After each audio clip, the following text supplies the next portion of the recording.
How's it, everybody? And a warm welcome to the Web3 show. I'm your host, Philip Kalinko, joined by my friend, Kate Bergman, Oh yeah. and together we bring you Freestyle Friday. A reminder that nothing that we say is financial advice. We are not financial advisors. And if you haven't already noticed, the Web3 space is incredibly risky. So always do your own research. Today we're going to be covering quite a lot. We've got some airdrops from Blur and Genie. Going to talk about RTKFT Animus egg drop, Uniswap marketplace, which is really, really interesting. We've got BMW filing some interesting trademarks. We've got Frank from Degods Doxxing. Oh my We've god. got Oh my god. Rockstar. Yeah. Oh my god. We got Rockstar Games saying they don't want NFTs anymore, and much, much more.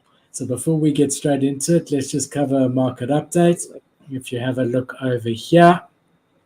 So interesting because we're on the 2nd of December, we can now see what November was like. And as we've been saying, November was the worst month that we've had this year by far. And actually, even worse than June last year. So in total, the whole month of November, we had $253 million transacted on OpenSea. If we have a look here at the amount of NFTs sold, there was only 739,000 sold compared to the month before, which was still hopeless with 1.1 million, and obviously the absolute height with 2.2 million. So we definitely had a bad November.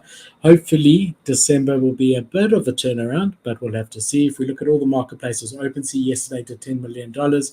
Magic Eden did 1.7 million. X2Y2 did 1.2 million. Blur did about 2.5 million. Immutable X did about 600,000. Looks Rare about 280,000. If you add that together, you get to about 14 million. If we have a look at ETH and Bitcoin, not much change from yesterday, slightly up, both of them about 3% week on week if we're looking compared to last Friday. If we have a look at the stock market, today has been a bit down, but we had a massive, massive day on Wednesday. The NASDAQ jumped 5% in one day. We had Powell come out, and he came out, he was quite dovish. He was quite positive, and he said that he definitely can see a less aggressive rate hiking as soon as December, making everyone think that it might not be a 75 basis point increase when they meet on the 14th of December, but rather a 50 basis point increase. And we saw the markets cheer.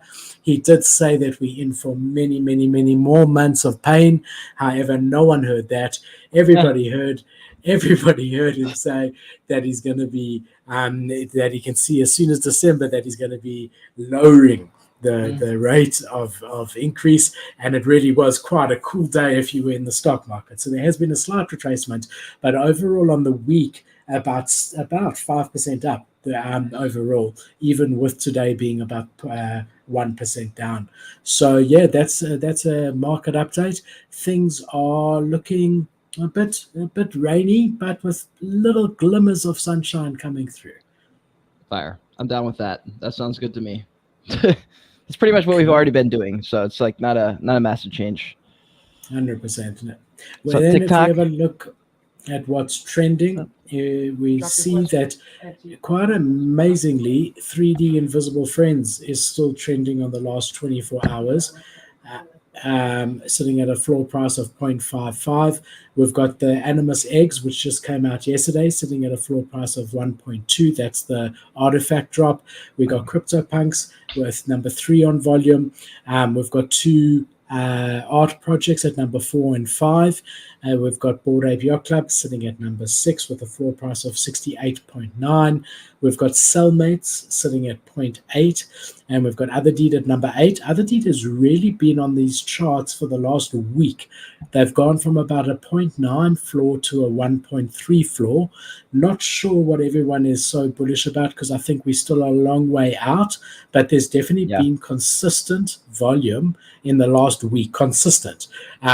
Which is, trading it? I mean, I did. I bought a mutant land when FTX crumbled, and I sold that mutant land this week. Made about half an ETH on that. Nice. Because it was just it was a good opportunity. That's when I bought the mutant as well, which I'm still sitting on.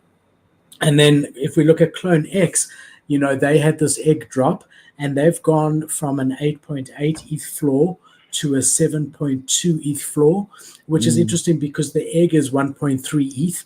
And like we say, whenever a collection dilutes, it tends to be the value that drop is, it takes off the main project's price. So even though CloneX has had a lot of different drops, they haven't had a sort of secondary collection. This is their first secondary collection, like the mutants to Bored Apes. They've had the different cipher rooms and stuff like that, but they haven't actually had a secondary collection. Yeah. So interesting to see that they are not immune to the same thing. As soon as you drop that, the value of your Genesis collection drops equivalent more or less to the value of what's Invisible Friends at right now? So it's 0.5. So I'm happy I told you 0.55. I'm happy I told you to sell at 0.77. Was that the absolute top? Bro, no. But how can you time the absolute top? Bottom line is it's now at 0.55. But I'm quite interested, Kate, to see that it's still trending number one, even like 10 days after the drop. Well, it just revealed like yesterday or today. That's a big reason. Okay, I'm with you. That explains that explains the floor price drop as well. Maybe it might come back to that point. I'm still impressed. Yeah. What's interesting? If you look at normal Invisible Friends, they were about 3 ETH. And usually you can divide by 5 to get what the secondary collection fair value is. So that takes you to about 0.6. So that should be that's where it will settle once everything finishes, around there. I mean, that's the general idea. I just didn't think about the fact that it had the same supply as the Genesis collection, and so I was doing the math wrong. I figured that like a quarter of the Genesis price is a fair price to sell at, and I was like, let me pull the trigger. And then I forgot that there's the same supply in the collection, which is very different from most secondary collections. Normally secondaries have like double or at least 50% more supply than the Genesis collection. So that's why that the floor just doesn't get usually higher than a quarter of the price. So I pulled the trigger a little bit early because Cole was also telling me, he's also a trader. He was like, bro, let it run. He's like, let it run another day. And I was like, I don't really, that's like, I feel like when you contacted me, it had already run. It was 1.2 ETH the day before. And you contacted me when it was 0.77. And you said to me, what do I think? And I said, sell. And I sold. I sold about 0.78, I think. Yeah, that was listen. That's a great trade, I reckon. Yeah, and TikTok. How do I make money? I own a business in Web3. I guess it's probably the easiest way to describe it. I make YouTube videos. That helps. Just Web3. And anyone who subscribes to the Web3 show in the George Kingdom YouTube also gets to make some money. Somehow. Oh shit! You heard it here first. Well, TikTok can't hear it. Can't they hear me? I got headphones on. It sucks. It's stupid. I don't want to wear them, but I feel incomplete with look at this. Imagine if we were doing the stream without the headphones.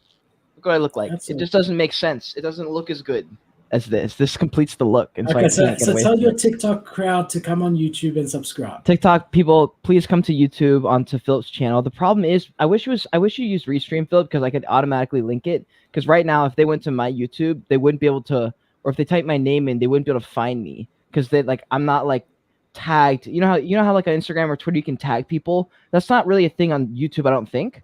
And maybe it is. I don't know. But like they'd have to literally type in NFT or Web3 show Philip to find it, and then find like the live video. So if you guys want to watch on YouTube, which I recommend, so you can actually hear who I'm talking to this whole stream, please go to YouTube, type in Philip Web3 show NFTs or something, and I'll probably pop up. Just click the live video, and that's us right now. 100%. All right, let's get into some news. Cade, my man, got a packed show. First thing we want to talk about is the Animus egg drop. Anyone who knows me knows I'm a very big RTKFT fan. Bullish on the ecosystem. I'm probably the most invested in the CloneX ecosystem out of all the ecosystems, second to Yuga, after CloneX, Yuga. And if you have a look over here, you can see that so far, 8,775 have been minted. The collection size will be the same as the CloneX size, which is 20,000 once everyone mints, but it's holding quite steady at a 1.2 ETH floor. Yeah, 50% owner ratio. So the owner ratio will end up being the same as what it is for CloneX. This is what they look like. They have said that these things are going to be, very instrumental into their journey. So for me, anyone who's been thinking of getting into CloneX, but obviously doesn't know how to get in because they don't want to spend 7 or 8 ETH on a CloneX, understandably, it's a lot of money. This is a great entry into the ecosystem. It really, really is. And not financial advice, but if you're not in the ecosystem and you've been thinking to get in, I do think that this is a great way to get in. Is this the best time to buy, like right now? Probably not. It launched yesterday. It launched yesterday, so we got to give it a bit of a chance to run a bit and for the hype to die down until something else comes out, right? The next shiny thing will come out, and these will probably settle at about the 1 ETH range, maybe slightly under. Plus, we're a few days into Alex Becker's tweet, which I made a full YouTube video on. Like my Tea Time episode this week was literally all about Alex Becker's tweet. He's basically said NFT bull run. And he's famous for that, like that legendary tweet, like once or twice a year, he pulls it off. He did crypto gaming bull run last year, and it took off immediately. And with his tweet, it seems like the NFT market literally picked up within hours of the video going up and the tweet going up, because he like disclosed that he bought a CryptoPunk, a Bored Ape, and all these NFTs, and people were like, "Holy shit!" So NFT volume picked up. Like random projects were pumping out of nowhere. It was just kind of funny. I mean, I bought a couple NFTs just to like place a couple short-term bets. If they're still the same in like a week, I'll probably just sell them. But I think there might be some fun level opportunities here in the next week or so. Yeah, look, I don't think that we're turning around anytime soon. Yes, we're going to have like mini bulls within the bear, but I really don't think that this is, a turnaround. I think we months away. The macro is unfortunately still absolutely hopeless. Housing numbers are going to shock everybody. So yeah, I wouldn't. Oh no. I wouldn't be. That's why I'm investing in skills right now, dude. I just bought this course on copywriting specifically. Like the whole course is like just to teach you the skill of copywriting, nothing else. And I was like, fuck, this is dumb. Like, why am I investing in like anything other than skills right now? Like that's like the dumbest thing ever. And I've been taking this course. I'm like, this is so much smarter than trying to like pick up some trend or like be early or something, when you can just like learn a skill that pays you money. And I don't know, I'm kind of excited for this new chapter, because it's like all things that can only happen in the bear market where you actually have time to do things. And that's what I've been investing in pretty much. Like I haven't really been doing too much crypto stuff or NFTs, just a little bit. Yeah, I agree with you. Skills are the best thing that you could possibly do, bro. Is get your skills up. There's no risk in doing that. There's no potential loss. There's only gain. And investing in yourself long term pays off the most. So yeah, look how cool this video is. Awesome. This video is awesome. I was trying to talk and I was like, why am I talking right now? Their storytelling is just so cool. And obviously this is in that pod that you got dropped. She's in a pod being delivered an egg. So I think that's pretty cool. They've really done it well. They had a whole Twitch space, which was quite interesting because it was an interactive experience that they rendered on Unreal Engine live. And it really was really very professional and very well done. And depending on how you ended up answering, determined certain outcomes for that particular Twitch space. So there were 2,000 people in the first space. There were actually 2 of those spaces. And if you think about it, 20,000 collection with 10,000 unique owners, to have 2,000 people in the bear market at the same time, it could have been any time of the day in different places, sitting in the same place. I thought it was really quite bullish. I mean, even the Bored Ape Yacht Club, when they hit 1 million followers, they did a space and they had 4,000 people in there. Wow. So to think that CloneX got 2,000 people into that Twitch, I was quite impressed by that. And I think that it's, just solidified my already good feelings about this project long term, Yeah, they look the best. They definitely look the best. I don't have any kind of emotional tie to these characters. Like I wish there was a little bit more personality to make me want to hold the avatar. Like it looks cool, but like the trade-off to owning it, I just don't see enough for me to pay how much it's priced at right now. Like for me to buy it at 80 ETH, it's like, why would I do that though? Like I don't, it doesn't feel like it would be a particularly community feeling when I buy in, because these characters don't have any personality. It feels like they're like robotic, you know? Yeah, I mean, look, I actually I like the art on CloneX. I'm seeing a lot more of them in just in general as people's PFPs. It's definitely, it's something that I vibe with. But again, I mean, you're buying it as a ticket into this, an OG ticket into this ecosystem, right? Yeah. You're not necessarily buying it because you fuck with the art, as Kate would say. Wait, hold on. Um, Why is Certify and why is Coinbase pumping on Twitter? Why hold are they on. trending? I don't know. You look and you'll tell us, right? So JR says here, Kate, that you can tag at the Web3 show. No way. Okay, cool.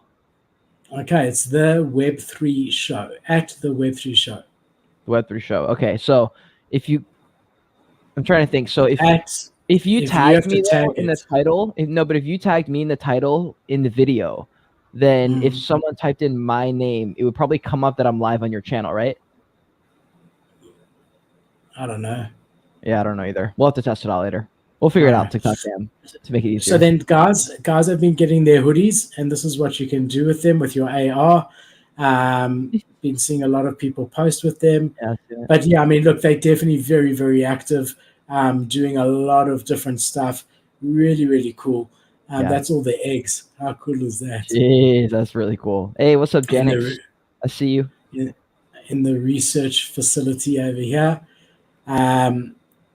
Yeah, man. I mean, so this is their website for those of you that don't know. If you own a CloneX, that's the way that you would get this drop. It's the only way that you can get this drop. You would come onto here, you'd create an account on the RTFKT.com website. You would link your wallet, and then you would click here on Airdrop, and that's where you'd be able to claim your egg.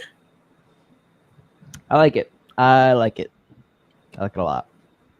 Yeah, pretty much like so one of the only projects that's interesting at all.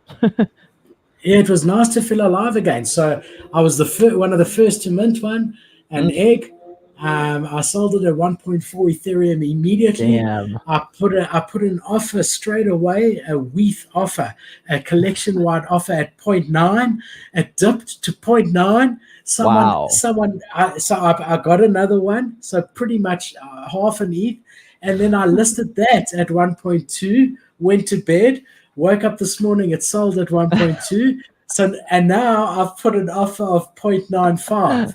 So, and I don't have one. I'm waiting for one. So that's where I shine, where there's volume and there's people and there's stuff going on, which there has been. It's been trending, this collection. So I've been able to flip 2 so far, made about 0.75 Ethereum. And waiting to get my next one as well. Legend. That is fucking awesome. What do you use to, like, how do you decide where to place your offers and what number sounds right to you? It's just a feeling. I mean, I do look at sell walls. So as I minted it, I saw that one sold at 1.5. The first one sold at 1.5. So straight away, I'm thinking by the time I can list it, because you got to approve the collection and whatever, someone's going to list at 1.45, someone's going to list at 1.4. So that's why I listed at 1.39, and that sold immediately. And then pretty much the floor continued going down. So that's how I knew that. And then I thought, okay, so what is fair value for this collection? I knew that the CloneX floor was going to go down to about 7 ETH because it was shown that the eggs were selling at 1.5. So I just took 1.5 off the 8.5 ETH. Okay, it's going to get to 7. I divided that by 5, and I said, okay, fair value is about 1.1. 1.1, 1.2, but we always know because there were only a couple hundred minted at the stage. We always know that as there's more minted, people just want to get rid of it and accept. Yeah. So I thought to myself, if fair value, if it's going to settle at about 1.1, 1.2 in a week or two, not even now, it's not even settled yet, there's still people minting, then it can dip, 30% under that. So I thought, okay, 0.9. That's where to list it. And bro, I promise you, it literally dropped to 0.9 or 0.85. Literally, and my offer was there. I didn't touch it. Damn. And then it went up. So I mean, are you gonna buy back in? Yes, I want to freaking in. Yes, I've put an offer at 0.95, but I'm not going to FOMO in and buy. I put an offer at 0.95 and let it settle in the next couple of days. It probably will drop around there. And if in a week or two I haven't gotten that offer accepted, then I'll up my offer and put try and get one at 1. I'm happy to pay up to 1.1. I want to hold it. I think that's fair value on it. True. Oh, by the way, while we're big right here, check it out. Hold on, I'm coming to you. Hold on, keep it up there. Just getting ready for the next thing. Okay, I'm looking. Look, bro. No, you did it. I did, bro. Literally right after our call, right after we talked, I went and bought it. I was like, man, what the fuck? Congratulations, my brother. Congratulations. I want to be the very first to wish you many hundreds of thousands of hours of content. Happy hours oh my of God. content. Thank you, man. Well done, bro. When are you setting it up? Why aren't we literally right after the stream? It came in the mail 20 minutes before the stream started, and I was like, no fucking way. It was all the stuff was supposed to come in a week. I'm just waiting on the boom arm, but I can go ahead and hold it now. So I just have to connect it, figure out how all these wires and shit. Well, look at this thing. Hold on. I'm so happy for you, Cade. Well done. Thank you, man. There's this thing that I think is some kind of audio conductor thing. I don't even know. Someone help me. I don't know what this is. And then there is a bunch of cords and this random red box thing that looks like this. Just TikTok first. And I know I have to connect all these things, and I hate figuring this kind of shit out. So it'll be an interesting few days. All right. Well, read the instructions is my advice to you. Yeah, I'm just gonna watch a YouTube video. It should be easy. Oh, whatever. Yeah. But yeah, 100%. But yeah, let's fucking go. Let's fucking go. Dude, now I have this Rode video mic for vlogs. I have my wireless ones, the ones that hook up to your shirt for any kind of walking around or if I need to I don't know, have really crisp audio, I can have that. And I have the podcast mic now. So got the whole setup. The only thing I'm missing now is I guess I could get one of those big fat umbrella light things. But these are fine. I have these big desk ones that just attach to the desk, and it's a square, and there's just 2 of them here. So I'm pretty much set. So you've got 2 lights in front of you facing you, right? And then one behind. Yeah, let me show you. I can show you exactly what it looks like. I'll just let TikTok be the mirror for you.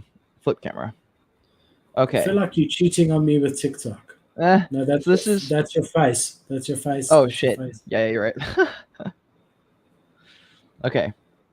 So that's the camera that I'm recording on right now, right in front of me. Yeah. Then to my left, there's one light here and one light over here. Facing you directly at an angle. No. So there's one right here, this way, 2 feet in front of me, and then there's one right here, a little bit higher, 2 feet in front of me on my right. But facing you. They're both facing me, yes, because they're basically meant to hit just on me, and then the rest of the light's supposed to just fade into the background and barely illuminate the background, and then the lights behind me are there to separate from the background as well. Yeah, so that doesn't make you blind, because I've got this one that I don't use in front of me because then I can't see. Yeah, that's the sunglasses. Okay, I'm getting it. Because you see, I've got this one here that I don't use. I've stopped using it. Because it's so bright?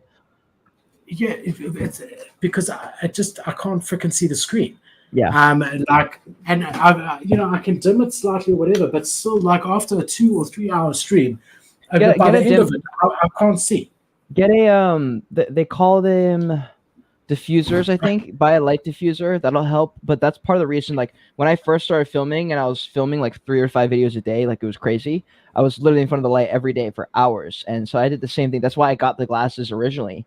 And I would smoke and I would be high for like some of the videos. And it would be so bright.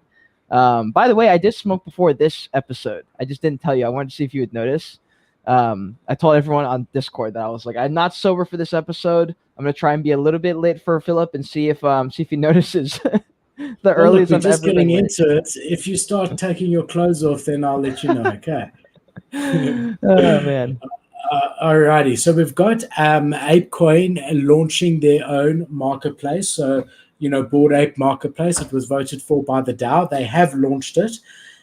And if you jump on here, you can see here is the Bored Ape Yacht Club marketplace. That's so cool, actually. They've got their own marketplace over here. The royalties are all the same as they would be on OpenSea, but you can check only the Yuga assets. So you've got it goes Bored back Ape, to the Bored Apes. Yeah, you got mutants. It's very cool. You've got the Kennel Club, Other Deed, Bored Ape Chemistry Club, which is people who haven't yet. Can you imagine? They're still holding their serums. 28 ETH floor. Yeah, but that's an M1 mutant, So that's the most rare. The most common, and then your M2 one's rarer, and then the Mega Mutant. I mean, this isn't even any listed. You can't buy this. Dude, I just wonder who has that. I just can't imagine sitting on that and not using it. I mean, look here what it sells for: 1,000 Ethereum, 888. How much money is that? What's 1,000 Ethereum? In today's money, I think it's probably $1.13 million. 13 million? There's no way. That's not possible. 1.3 million. 1.3 million. Imagine paying $1.3 million to buy a serum that might give you a sick ape. No.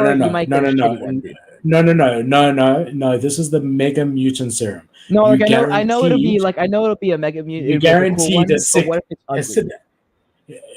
Well, someone will buy it. Like, I'm not saying at that price, but I'm just saying at Mega Mutants they all stand out. You can see the difference. Let me show you. Actually, because I don't think I know. Yeah, they got weird traits. So let's go here to Mutant. So we're using Bored Ape Yacht Club's own marketplace at the moment, which is quite cool. So let's see. Yeah, serum type, bro. There's only 12 out of the whole collection.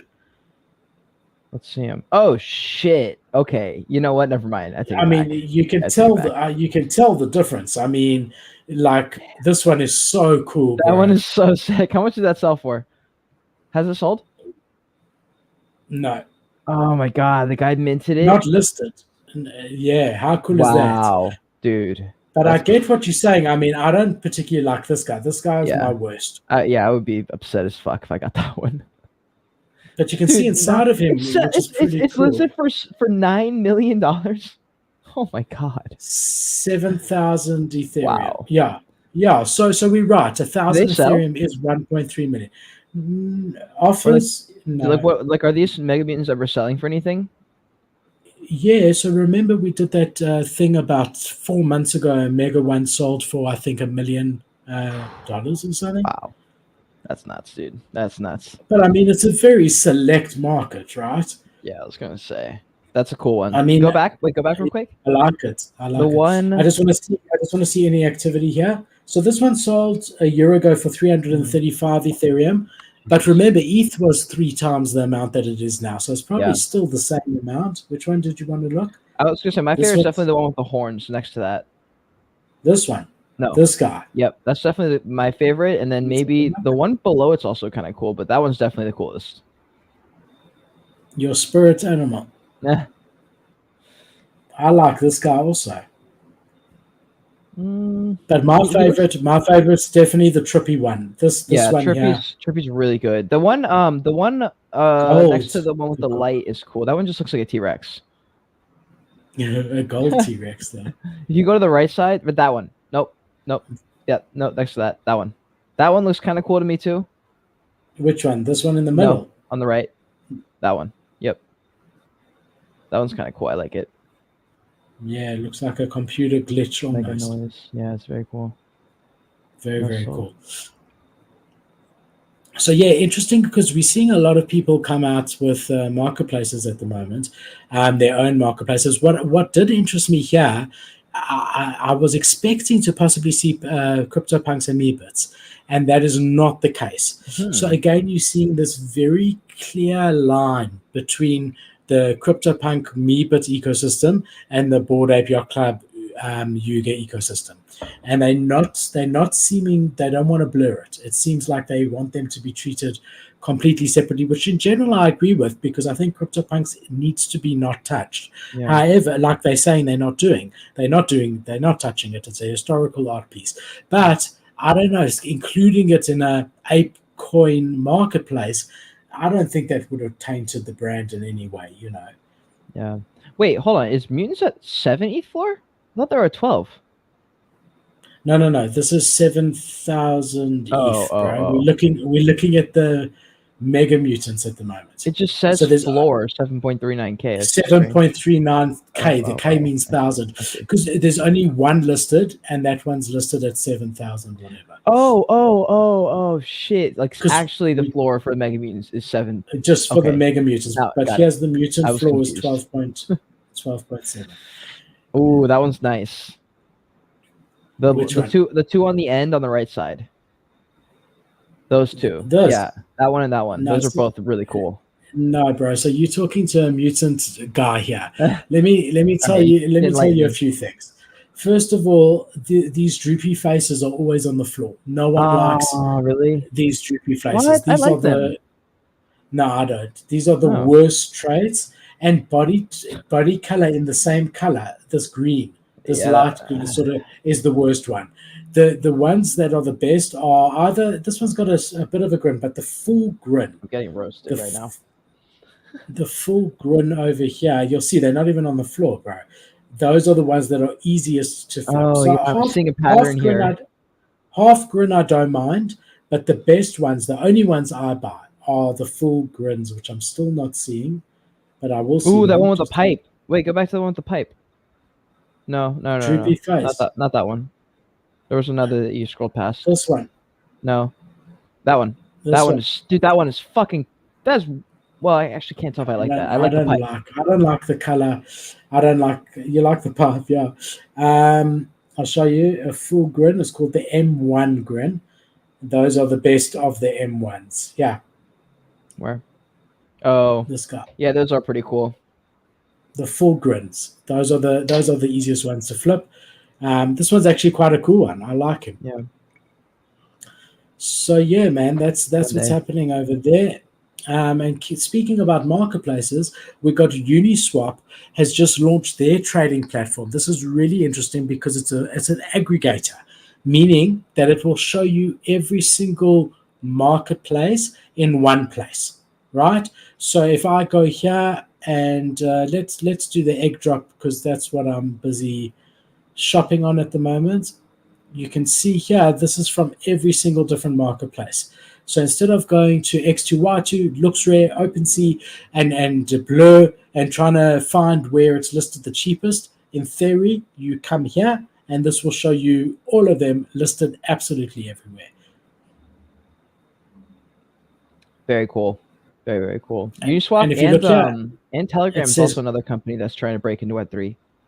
Yeah, I don't like Telegram. You look here at the global floor. That means global, meaning across all marketplaces. Oh, okay, that's cool. Yeah, so it's very much like OpenSea. They've designed it very similar, but here you can see where it's sold. Like it shows you everything in one place, which I think is pretty cool. So here's some OpenSea sales. Here's an X2Y2 sale. So yeah, I mean, it's really, really interesting. So remember that Uniswap bought Genie, that marketplace that allows you to sweep, right? Yep. And that was 5 months ago, and now they've come out with this, right? Very, very interesting, something that I've been using quite a lot actually. It's currently aggregating collections on OpenSea, X2Y2, Looks Rare, SudoSwap, Lava Labs, Foundation, and NFT 20. So there isn't the blur on it yet. But yeah, they might get there, they might not. But I think it's pretty freaking cool if you ask me. Yeah, no, I think it's very cool. Also, speaking of X2Y2, Wacky, my friend who was head of business development, who they sponsored, I think 2 weeks ago, our Twitter space. He's left X2Y2 entirely. So I was like, oh, that's like that fucking sucks. Like to have a friend, like it's just you cool to don't have have friends your who are in. working in some of the Web3 places. Well, he's a cool dude, Yeah. but just like him also working in a Web3 company is also just good in general, you know. And now I think he's doing his own thing. But it's interesting. I don't know. I mean, X2Y2 just started enforcing royalties again, so now it's like a battle to figure out why X2Y2. You know, For sure. Then I see we've got our good friend Dickenses in the chat. So good to see you, my bro. So the mega mutants, as far as I understand, were never like, it's not like it was a rare serum that anyone got. They were like, I don't know if they were done through competitions or they did have that huge game treasure hunt thing. But it was never like the rare ones that you could get. It was always like this. And obviously you can buy the serum, like you can see. But yeah, I mean, they were selling for $1 million in the bear market. They were selling all day for $1 to $1.5 million. Like when I say all day, you would hear every week about a mega mutant being sold. Now it's not the case, right? You hear about it maybe once every 2-3 months. Yeah. So definitely not easy to find someone who's willing to drop $1 million on a mutant ape. Right, never. It's not a bored ape; it's a mutant ape. But still, you get them. You do still see them, which is really quite interesting. Well, plus we're at a point now where it's like, how much can Yuga give back to them that's going to be free after all they've already given? In my opinion, I'm like, I feel like the value's gone less and less significantly over each drop that they've had, and I'm like, what could they give now that would hold like monetary value? And then should that be even the direction they are even wanting to be headed? Like, is that even a good decision to continue offering free things to them? And then at that point, what's the point if they don't do that? Like, what's the point of spending $1 million or even $12,000? For sure. So I think a few things like we are seeing now that staking is coming live, and if you own a bored ape or a mutant ape, that you get substantially more staking rewards. So you are getting financially rewarded. But I do agree with you, Kate. I think that it's very difficult to continue delivering the value that they have delivered from a purely financial perspective. But with that said, you do get guys. Let's just say a car lover. He'll go buy a one-of-a-kind Bentley, like that's made specifically for them and whatever, for $10 million. It's a flex. It's not that he expects to ever get, first of all, $10 million back for that, number one. And it's not that he expects that Bentley's going to give him anything for it. But when he drives that, that's a flex. And I think when we saw the bull market, the ultimate flex for Mutant by far is these mega ones, right? And it's more like, hey, look at me. I've succeeded in life. I can drop, the price of many beautiful homes on a picture of a mutated ape, Yeah. 100%. Because in the end of the day, you could get the same utility from a floor mutant as you can from your mega mutant. So it's really the flex. But again, there's only 12 of them, hey? So they are rare. But yeah, not something that I've ever considered even aspiring towards. Do you know what I mean? It's not something that's on my one-day list at all. Me neither. Yeah. Not interested, right? All right. So then we have it's just too rich for my blood. Yeah. Alrighty. So linked to the Uniswap marketplace, right? So as we said, Genie was acquired by Uniswap 5 months ago. Linked to this launch of the Uniswap marketplace, they are giving $5 million away. Now, the conditions for you to be eligible to claim this Genie airdrop is you have to have traded on Genie prior to the 15th of April 2022, right? So that was a Kay, did your camera smoke some weed as well? I don't know. I'm like looking at it. Is it It's acting weird? tripping. Is it Yeah, okay? I thought that was me. I it's was fine like, now. is I it? thought it was me. What did you smoke? Yeah. That's hilarious. No, it wasn't you. Okay, so back to the Genie airdrop. So if you had traded on Genie prior to the 15th of April 2022, you are eligible for $300 airdrop. Okay, and then if you hold a Genie NFT, you at the time of the snapshot, then which was done on the 21st of June 2022, then you get another $1,000. If you're not sure if you traded on Genie or not, then you go through to uniswap.org over here, uniswap.org. So let's go there to show you guys.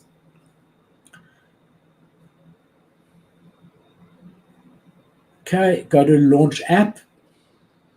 And then you get to your normal screen where you would convert money through Uniswap. You would connect your wallet. Okay, I'm not going to do it now.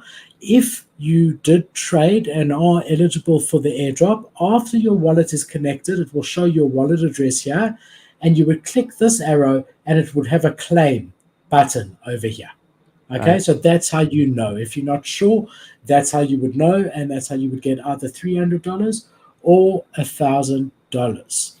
So what do you think about another airdrop, my brother? We're starting a few airdrops again. I know. I was gonna say I haven't been able to qualify for any of them, but I mean I'm down if it's gonna work. I just don't.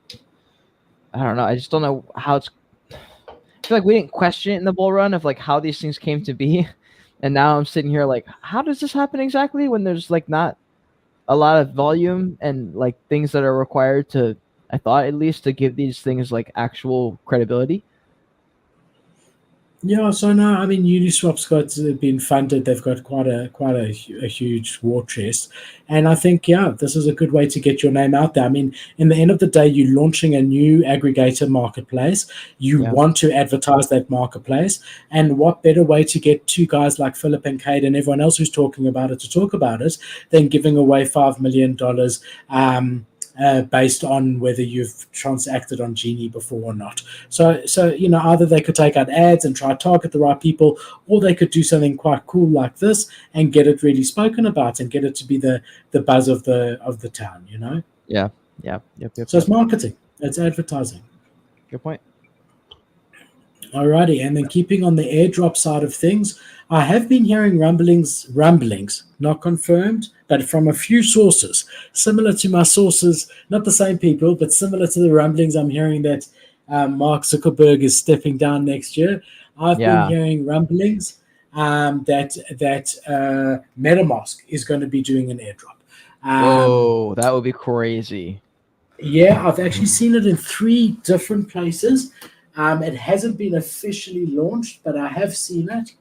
And so I'm just turning that up. And so definitely keeping an eye. Obviously, if and when they do announce anything official, you will be the first to know through the Freestyle Friday Web3 show. But for now, what we do know is Blur, their new marketplace, is doing their second part of their airdrop on the 5th of December, which is 3 days away. So remember, there was always a first part, which was based on your historical spend. And you got those boxes that you could reveal, either legendary or rare, which actually means common or uncommon or whatever. Mm-hmm. Now they're doing their second one.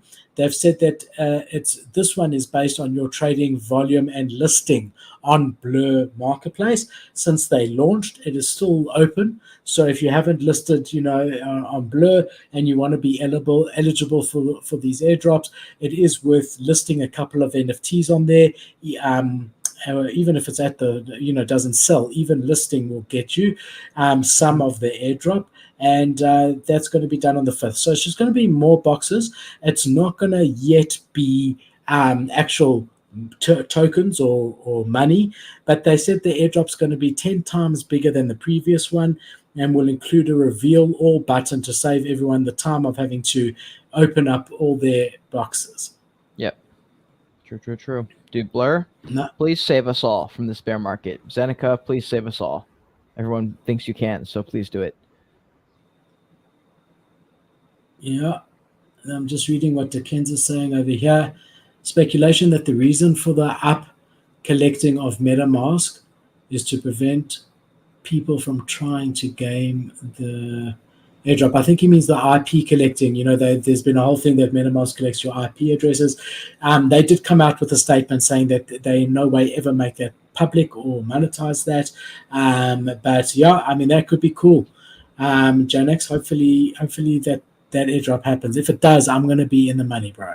Because I've lost so much money on NFTs. No joking.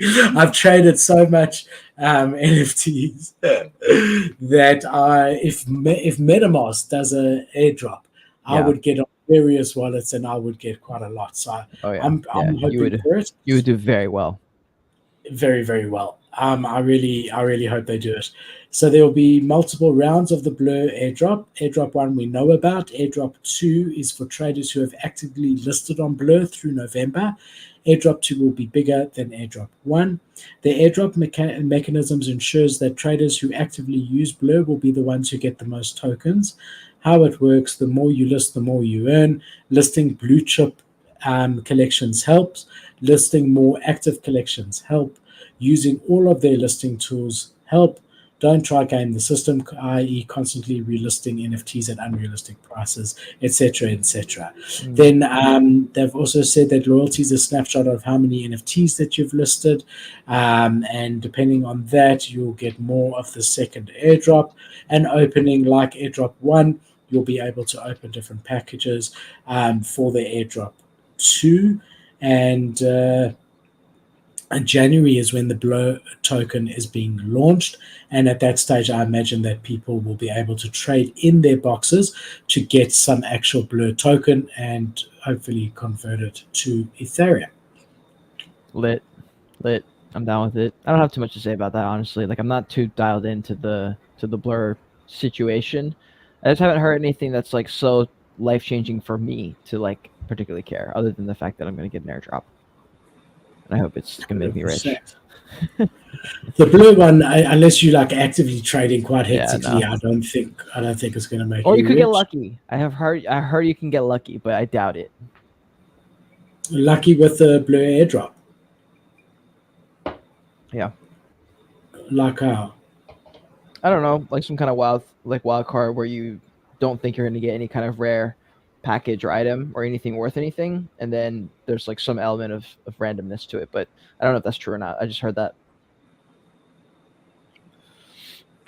All right, we'll see. Then we've got the big news. Frank from Degods Doxxes himself.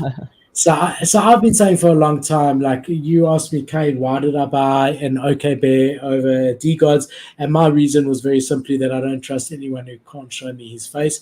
And so I am really happy that Frank and a lot of his team dox themselves. I think that if you want to build something substantial long term, like Frank has been saying he wants to do with Degods, you cannot hide behind a mask. You're just missing huge opportunities to go get your name out there, collab with people if you're always scared to show your face. We did see the same thing with Grumples. What are they? What are those things? That collection where no one knew it was from, but it was actually the team. Remember they were all undoxed, and then they launched Grumples. What is their main collection called? I have no idea. I didn't know anything about Grumples. Grumples was their secondary collection where you did a baiting trap with the hot dog. And we did it on No air. idea. No, we did?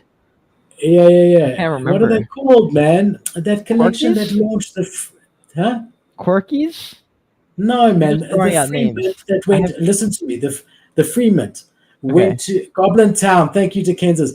You know what, Cade? I'm bringing the Kansas to Goblin Town. You were talking about Goblin Town? I didn't mint Goblin Town. I know. I did on the stream. Oh, I thought you said we both did on stream. I was like, okay, there's only been a couple that we've done on stream, if any, Okay, so we got to Kansas and JR. Okay. Appreciate y'all. Okay, we're going to talk about you smoking before the show next time, because you're usually on the money. All right, you literally you said we both minted it, and I was like, what if we minted on air? Because I've done it with Tom like once maybe or twice. And their secondary collection is called Grumples. Okay, anyway, so we just like we saw with Goblin Town when they came out, obviously the mystery fell away, and now you've got real people. And I think to some degree you've got that here now. But I mean, how can you invest thousands of dollars in someone like sitting there like this? Whereas now I can invest thousands of dollars in someone who showed me his face. I'm very happy. I think that it's absolutely great. He looks like he's happy about it as well. And it turns out that he's actually quite, quite well established for any age, but especially for a 24-year-old. So his real name is Rohan Vora. Okay. So his pseudonym is Frank, right? He's been working on movie sets since he was 15 or 16 years old. He went to UCLA. He studied film, but he dropped out after falling in love with the film industry. Started a business called Duffel, where they hacked birds, those motorbike things, and then they started a whole business off the back of that. So he's definitely entrepreneurial, to say the very least, right? Mm-hmm. Yeah, man. I mean, they've raised $1.3 million prior to this in another business. He also was a one-man marketing team for Main Street. Main Street went on to raise $500 million. Made a website called BitcoinShit.com, which went viral. And he saw the Degen Apes mint on Solana and started going deep into Solana ecosystem. Yeah. So, I mean, I'm really happy he did this. We have seen the floor react and the community react very, very well to the fact that they've come out and told who they are. And I think it's regardless of his background, just the fact that he's willing to show his face shows that he really has long-term intentions, even if maybe in the beginning he wasn't sure, and that he's not scared to put his name on this Degods and Utes project. I was disappointed. Why? That he doxed himself. He just does not look like a Chad, and I thought he was going to, and I feel like now he lost a lot of that mystery and charisma. That's just my opinion. He just doesn't. His voice doesn't fit, dude. His voice does not fit his face, and I'm like, I truly. This is no hate toward him. I just don't think he's gonna have the same pull that he did before, because he was mysterious. He had this like very interesting, unique voice, and his face doesn't match the voice. He's still got the same voice. No, I know he's got the same voice, but it doesn't match the face anymore, and it's like off-putting now, and not in a way where I care. I'm just telling you from a person, like social media /person/attention perspective. People aren't. It's just not going to hit the same. I'm just telling you, it's not going to hit the same. I don't. Look, I think that only so far you can go and take a project remaining anonymous. Mm-hmm. I agree. And so like keep building that hype isn't probably good. I'm just saying that like that same poll I don't think will be there because people know what he looks like now. But it doesn't matter. I think that's healthy. I think that's good. I just think that's what's going to happen. Because people wanted to look at him as like a shit poster. He's funny. He's anonymous. And it's like mysterious. We don't quite know who he is. It's actually funny that I didn't even know that Frank was not his real name until you just said that. I had no idea. That's actually funny. It makes me wish I had picked a pseudonym. Like, fuck. It's too late at this point, but like, damn it! What would you pick? I don't know, man. Like Strider or something. Strider. Shit, maybe I would have been Frank. Now I got no choice. Now I'm stuck with Cade. Unfucking believable. When the metaverse comes, no. When the metaverse comes and the Joyous Kingdom enters the metaverse, I'm picking a new name. Cade is I think like Frank works because it's a one syllable, it's simple. Cade's the same. I know, but I want to have a pseudonym, bro. That's so cool to have one. I never even thought about doing that. Fuck. And I have this like ultra. It would like been perfect. Like this alter ego with the glasses could have been whatever so name. It would have to be. It has to be a Mexican name because of the glasses. Fuck, but like I'm Asian. Jose. I'm half Asian though. It doesn't matter. The glasses is what people know you by, and the glasses is a Mexican hat. Well, no. I'm going to upgrade these glasses. It's not going to be a tortilla. It's not a tortilla. It's not going to be a sombrero forever. It's going to have the same colors and shape, but it's not going to be an actual sombrero forever. So I'm going to get these made by an actual company and make them like professional and not like, cotton or whatever this is made out of and fucking plastic. we should call you Jose.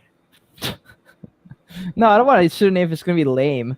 It's got to be something interesting or cool. It matches your glasses. Do you have only one pair of those glasses? I have two. I have one up there, and the other one's broken. So what happens if these break? Then I have one pair left. But I glued these together. This is already falling apart, and I glued it back together.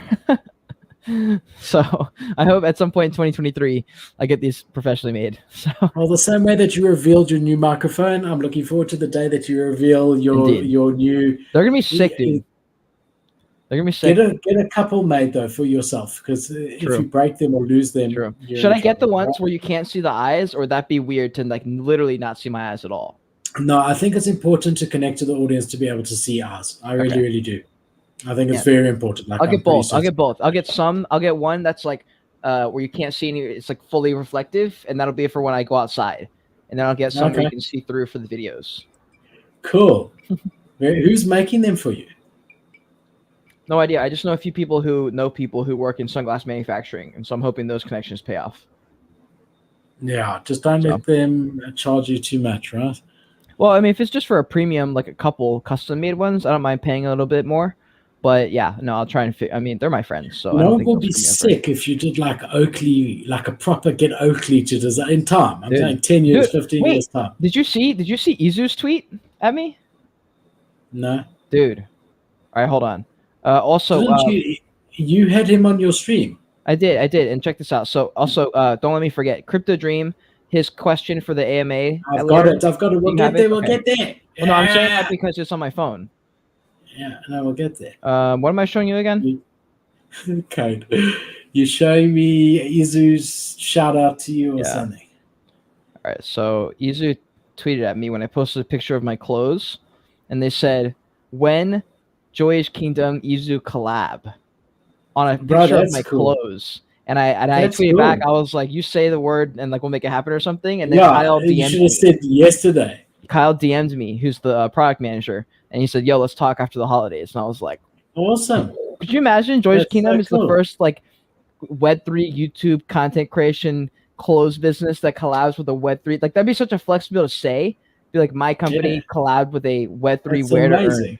That would be so sick. I hope it happens. They must do glasses as well. Mm-hmm. Actually, that's a good point. You probably could. Yeah, for sure. So now we've got Phantom Wallet. For those of you that don't know, Phantom is the wallet, the MetaMask of Solana. That's what Phantom is. So it's a Solana wallet. People who use it love it. You know, they really do seem to know what they're doing. So they're now launching multi-chain capability. So you'll now be able to support Ethereum and Polygon on your Phantom wallet. So they say here in their tweet, coming soon, one wallet for everything. Excited to announce that we're adding support for Ethereum and for Polygon. Phantom was actually founded with the intent of going multi-chain towards Ethereum, and we've been hard at work for months developing a wallet that makes Web3 more cohesive for both users and developers.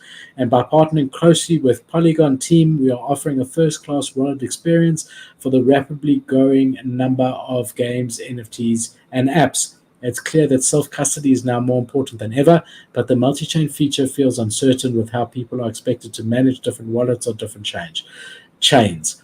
From the initial launch, we'll be elevating the wallet experience in a few key ways, and they go through it over here. If you want to read the full thread, you can just go onto Phantom's Twitter. And yeah, I mean, I think this is really, really cool. It's good to see innovation in the space, and a trusted name like Phantom moving in to other blockchains is really, really cool, and something that I'm pretty excited for, man. I'm down. I like Phantom. It's the only Solana wallet I even know of, and it works pretty well for me. So I don't know if I would use it though. You know, it's not something I particularly ever check ever.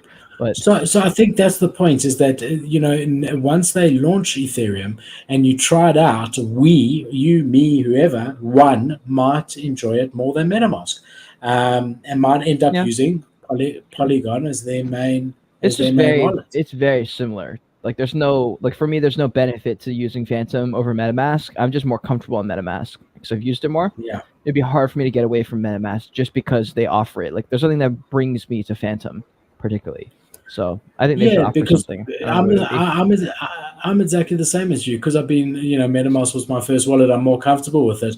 But if you think about it, MetaMask barely innovates. I mean, they did launch something the other day that, you can see your NFTs inside of there. But I mean, other than that, there's really been no change. Whereas it does seem like Phantom is pushing the envelope, not just with this, but they're constantly adding new features. I mean, even small things like light mode and dark mode and stuff like that. I mean, yeah, we haven't seen much change at all from MetaMask, any new features for a long, long time.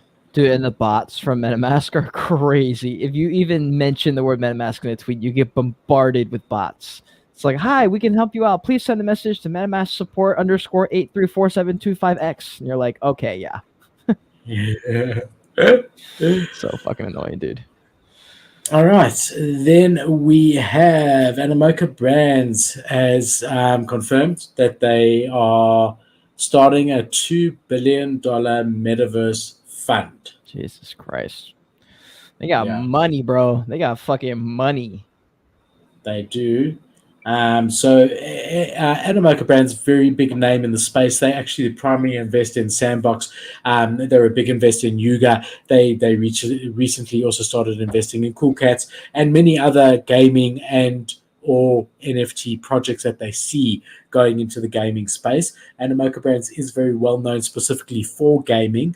And yeah, they're going to be starting this $2 billion fund. They want to invest in metaverse businesses. So they say here that it will be everything on digital property rights. The metaverse is a broad term for a conceptualized world where the internet exists. Okay, we know that. It's been one of the leading investors in the NFTs, blockchain, gaming, and metaverse-related companies, and has been backed by the likes of cynical state investment fund Temasek. Possibly most prominent is the Sandbox, like we said, but there was more that I could tell you. Oh, here we go, yeah. All right. The fund's going to be called Animoca Capital. They're going to invest strategically to develop a Web3 ecosystem and create an active market rather than pursuing economic returns. So they're not, usually when you're a venture capitalist, the most important thing is returns. You know, if I put X in today, how long is it going to take me to get 2x, 5x, 10x? Yeah. What is the potential return I can get? What is that return versus the risks? So here they're saying that that's not the case so much. They're not so interested in the returns, but rather developing Web3 ecosystems. So even if it's something that cannot be monetized, but they feel will bring the metaverse side of things and Web3 side of things closer, they would invest in something like that. Yeah. Oh man, it's cool to see this company investing into the metaverse this early, just because the only other companies that are like well known for doing it is basically just Meta and who else? We all know what's happening there. Yeah, it's just too far away, dude. Like, I mean, it's like good. Like, I don't know how else you would do it, but it's so far away that you'd have to have some like really, really, really, really rich people backing you who are just so so much conviction in the metaverse where they don't give a fuck about how much money it costs to make it happen. Like, you'd need an Elon Musk who's dead set on the metaverse. You say that, but the other thing that would accelerate it dramatically would be like a pandemic. And I'm not wishing for one, but what I'm saying is that like China is still pretty much locked down. I mean, they get one case and they lock down an entire province for the foreseeable future, right? Yeah, and so you've got some Chinese nationals who have been locked down for almost 3 years now and are just craving to be able to have socialization and things that we take for granted. And China's not the only example of countries that are still taking COVID very seriously. Most of the first world countries have now sort of, said, come on, we'll live with it, and everyone's vaccinated, or most people are vaccinated. It's now not likely to lead to the unknown death and whatever that we were dealing with. People are, it's more like a bad flu now, fine. But a lot of third world countries haven't taken that approach. And a lot of these people are just, really wanting some sort of human contact. And I think the metaverse could be that for them. I think so, dude. I've seen a lot of actually metaverse TikToks recently, or just metaverse-y looking videos and like VR looking stuff. And bro, I can't help but get like super excited when I see that shit. I don't know how far away it really is, but I feel like it might come faster than we think. And like I know it's coming, like someone's gonna make it, so there's no question of if, it really is a question of when. But I get so fucking excited when I see that stuff because it just looks very fun. Like the possibilities completely, there's no ceilings inside of a metaverse. Like the point of the metaverse is to like blow out all ceilings. Like if you want that, you can like just do that because it's in the metaverse. And like your video just cut out for a second. It just makes me excited. So I love talking about metaverse. Yeah, me too, bro. And keeping on that, we've got Dubai's metaverse coming out. Ooh. So we know Dubai is like on the cutting edge, even with their architecture and like everything. They're not scared. I mean, those islands that they built in the shape of a world and whatever, some of which have done, really served the purpose, others which haven't, but these guys really aren't scared of it. So the Crown Prince of Dubai and chairman of Dubai's High Committee of Future Technology Development and Digital Economy, Sheikh Hamdan, has approved the latest phase of the Dubai Metaverse strategy. The strategy is aimed at boosting the digital economy and turning Dubai into one of the top metaverse economies in the world. The new phase of the Metaverse strategy was approved yesterday during the first meeting of the High Committee of Future Technology Development and Digital Economy. Try to say that 10 times fast, Cade. The Crown Prince said that the committee was looking for new models to develop technology and future science, with a special focus on the metaverse. The new strategy hopes to build a large metaverse community in Dubai, consisting of investors, creators, users, startups, and metaverse companies. One initiative is to focus on private sector businesses to make Dubai a global hub for metaverse events. So yeah, man, UAE wants to lead in Web3, and this is their first step about it. Not surprised, dude. Yeah, it makes sense. I mean, it's just good for us, bro. More money, more people, more everything. I No like it. promotion here. No Yeah. promotion here. Was that a bot?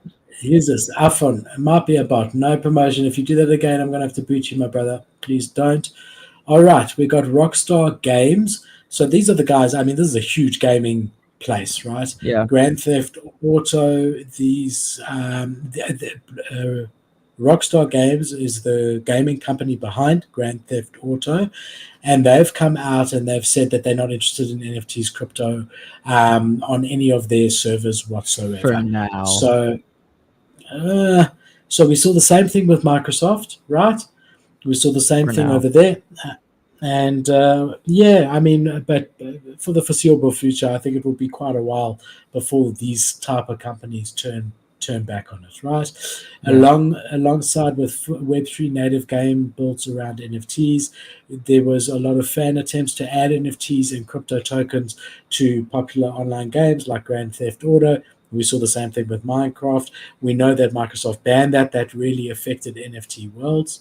And last week, Rockstar Games updated its website to stipulate that fan operated from their servers can no longer utilize cryptocurrencies. So no crypto assets, meaning NFTs, because they were doing something called a sort of role player server for years, and yeah, allowing platforms such as Twitch and things like that. That's no longer the case. They are now banning it, and it's effective immediately. And Jeez.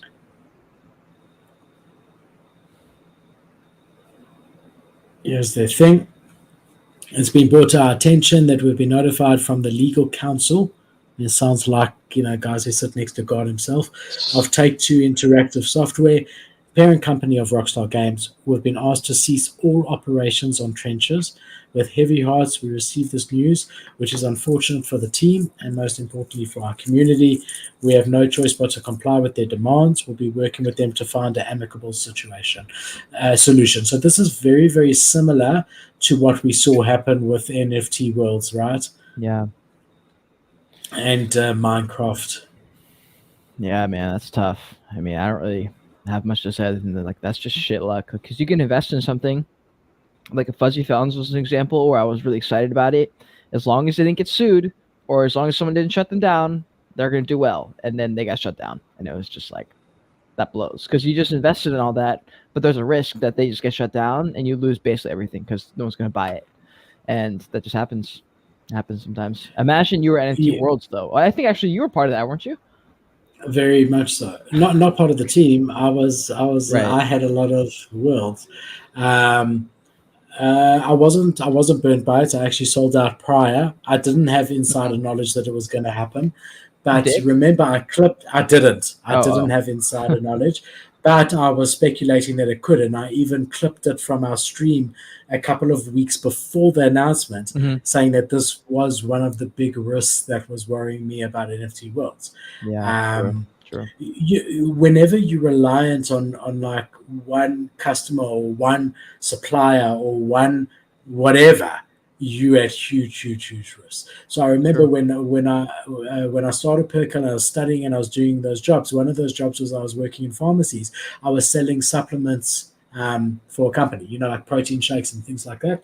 And in my marketing degree, while I was studying, they said we need to do a case study on a company that we've got some knowledge of. So I did a case study on the company I was working for, the supplement company, where I was placed in pharmacy selling supplements. And the big risk that we came up with was that this particular company, I'm not going to name them, the supplement company, their only customer was the pharmacy chain. So Mm. the pharmacy chain is massive. They've got there's like hundreds. The pharmacy chain was Discount, and in South Africa that is the biggest pharmacy. It still is the biggest. It's like Boots of the UK, whatever. It's the biggest pharmacy chain. And then Yeah. actually, what subsequently happened was that Discount started bringing in their own range of supplements, like they do with so many other products. They see it sells so well. They've now got their own vitamins, their own supplements, and it did affect this company quite badly, but they were still allowed there. But I mean, whenever you're reliant on one distribution channel, and there's a risk that distribution channel can just close its doors to you, then that is a very big risk to a business. Yes. Agreed. Agreed. Okay, now we've got BlockFi is filing for bankruptcy or has filed for This guy's bankruptcy. fucking face, dude. I've seen this guy's face so much in the last 3 weeks. It's insane. Yeah. So I'm not going to talk too much about it. I've been listening to I don't know if there was a 2 hour Spaces with Mario yesterday Yeah. where SBF came on. I listened to that whole thing. There's also those 2 interviews that came out from that Tiffany YouTuber who's not a reporter. I watched those. There was also there's a bit of Good Morning America that's being slowly released out where Yep. he had an interview there. There was an article in Bloomberg today, quite a detailed article with a reporter that was with SBF in his mansion after the fallout. I read that whole thing and it was really, really long. So I'm actually really clued up, but I don't think that this is the place to cover like too extensively FTX. We know what happened. The guy stole a lot of money and whatever. Allegedly stole a lot of money. Let me correct myself. Allegedly, and whatever. That's not what the story is. The story is that BlockFi, another cryptocurrency exchange, is now officially filing for bankruptcy. So just to give you a bit of background, BlockFi was actually in deep trouble with the Luna collapse around the time of the Luna collapse about 6 months ago, or whatever that was. And they were bailed out by SBF, by FTX, by Sam Bankman-Fried, as well as a few other exchanges that were bailed out by them. And as part of that bailout, there was loans between BlockFi and FTX after the bailout happened, and so BlockFi's owed $680 million of loans. So BlockFi said on Monday that SBF's investment firm Alameda Research defaulted on $680 million of collateral loans at the beginning of the month, right? And they were already in quite a tough space, BlockFi, and so this has been the sort of final nail in the coffin for them. They have officially filed for bankruptcy, but they are suing Sam Bankman-Fried, saying that it's a result of them defaulting on the loan, FTX defaulting on the loan, that has led them to have to file for bankruptcy. Dude, it's a very fucked situation on all angles. And I watched a few of the interviews he did. I listened to a little bit of the Spaces. The Spaces was fucking miserable. The interviews I've watched, he looks like I can't even believe their lawyers are like letting him talk right now. It's just I've never seen so much just garbage come out of someone's mouth. It's like nonsense. He literally doesn't say anything like, "Did you do this?" And he's like, what you need to understand is I wasn't over here and I wasn't quite sure on this. And you're like, no, did you do it? Well, like, I have to check all the details, and I'm just sitting there. I'm like, bro, oh my god, oh my god. Either this was literally the worst run operation of all time, and you literally don't know anything, or you're just 100% guilty and just can't admit it on camera. It's just gotta be one of the two. I think this pleading ignorance and not knowing anything is really silly. He's definitely a very bright guy, and he's definitely a very clued up guy, and I think he's a very calculated guy. And I think him coming out and doing all these spaces and things like this is a calculated move on his behalf. But I don't buy the story of I had no idea what was going on in Alameda. I had no idea this, that, the other. I don't buy it. There have been some interesting admissions that have come out. That Mario space. Did you listen to that 2-hour Mario space? Not the whole thing. I tried my best, but it was terrible.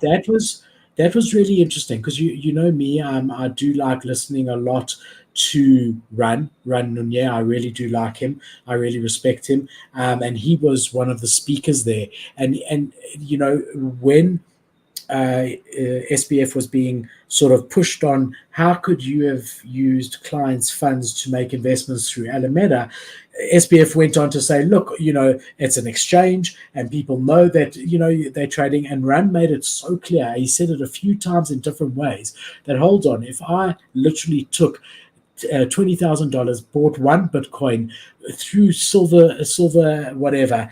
So it wasn't even through the exchange, just for you to hold. So I was not leverage trading. I was using you as a bank. That's got to be separate from the guy who was leverage trading and whatever. Did you have one Bitcoin to back up my Bitcoin? And SBF said, look, I have to look into it, but I don't think so. Right now, the fact he said I have to look into it is just for him to cover himself. But the fact that he said no, like we didn't, even if you were depositing and not trading at all on the exchange, that is highly illegal and fraudulent. And he pretty much admitted that. Did you see the thing about the backdoor? They were like, did you design your website to give you a backdoor? And he goes, well, I can't code a website. Couldn't be me. Code. Yeah. And I was like, so are you fucking stupid, kidding dude. me? You've got $10 billion. You can hire someone who can code. Unbelievable. Even if that is true, you can hire someone who can code. You know? Dude, unbelievable. I was like, how fucking thick do you think people are? This is the internet. You're going to get ripped apart for something like this. The funny thing, Kate, is that a lot of people are falling for it. And we've seen even like when he did that interview, it was on TV, but it wasn't Good Morning America. And the crowd was clapping afterwards and, you know, giggling at him, saying that his attorneys very much don't suggest that he does this. So he is, you know, people who don't understand crypto, and he starts getting technical with leverage trading and positions and all of that. They start to think, oh, this poor guy, you know. So you know, yes, the hardcore crypto guys and the guys who actually understand a lot more than you and I do about leverage trading and whatever, those guys he's not going to convince. But I don't think he's trying to.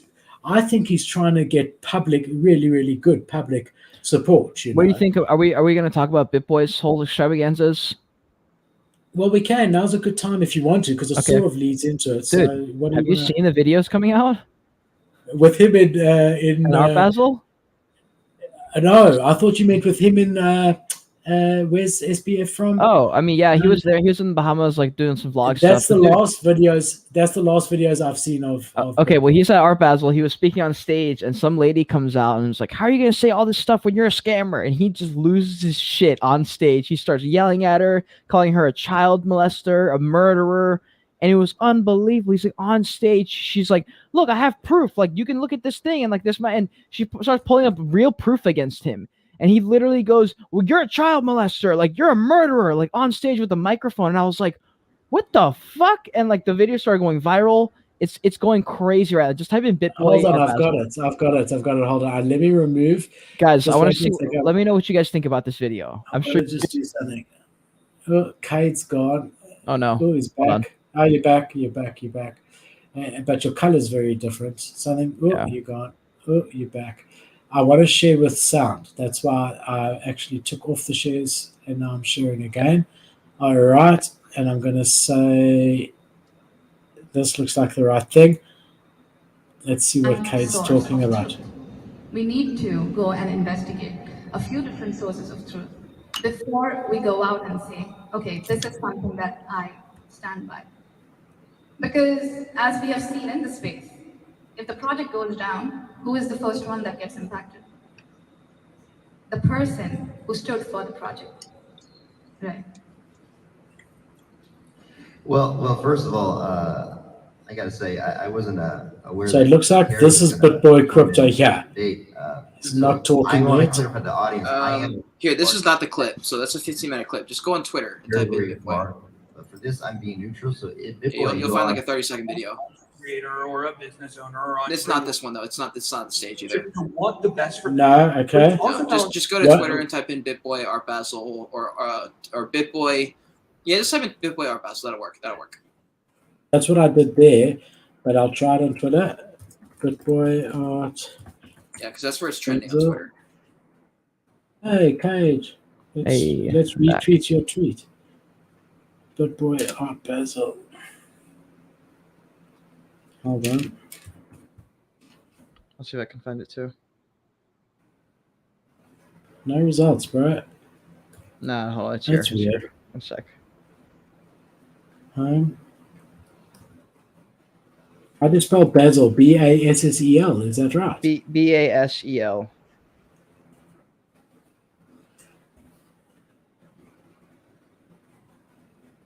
All right, here we go. That's the one. But this one's got no sound at all. Hold on. Oh, really? Let's see if we can do one with sound. Maybe they wash trading it. Hold on. No, hold on. BitBoy angry. I'll just type that in. I've got it, yeah, but I got no. It shows with sound, but I've got no sound. Here, I'm On gonna. my side. How? Do you have it on your phone? Well, I've seen it. It's been like fucking trending the last 2 days, or the last day. Like, where the hell's the video? He's been responding to all these. Hold on. My tab is muted. Just wait. There we go. Okay. It doesn't matter whether it's a year ago, right? No, hold on. When you do Please this, go and check all the evidence. Oh, okay, so you're a child molester. You're a child molester. Okay, can you let me complete that? No, I don't have the backup of evidence. It's just everything I said. You know This what? woman is a child molester.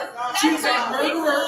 She's a murderer. Look at you, you're shaking. It doesn't matter whether it's a year ago, right? No, hold on. Look. When you do this, Isn't that crazy? Isn't that crazy? It's so immature, bro. Seriously, honestly, I'm sorry. I mean, like, BitBoy is the same age as me. We're both 40. I'm turning 40 in a month or two. And to turn it on someone and to try to deflect it, I mean, this is just not the way to handle it. Honestly, and this is the first time I'm seeing it.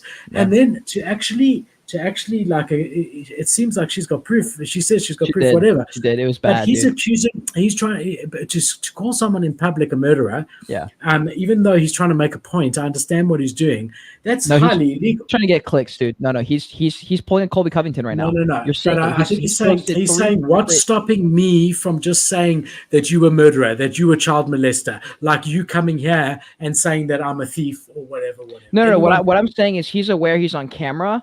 And he's already made 3 separate attempts at going viral. He did the one video calling out all the big centralized exchange founders, screaming at the camera, which is super powerful. That's risky. Super risky for the brand. It worked out. Second video, he travels to Bahamas, makes this whole big deal about Sam Bankman-Fried, a war with him. That starts to go viral. And then the third one, he's out here on stage. Like, you have to know that he knows what he's doing, just screaming nonsense because he knows it's going to go viral, dude. He's pulling a Colby Covington. He's going to get a lot of attention. I think he was going to lose a lot of respect. But he's going to get the wrong attention. That's the thing, though. That's the thing. You lose the respect, but you get attention. So it depends what you're going for. But I mean, he's going after Mr. Wonderful as well. I mean, he's going after everyone.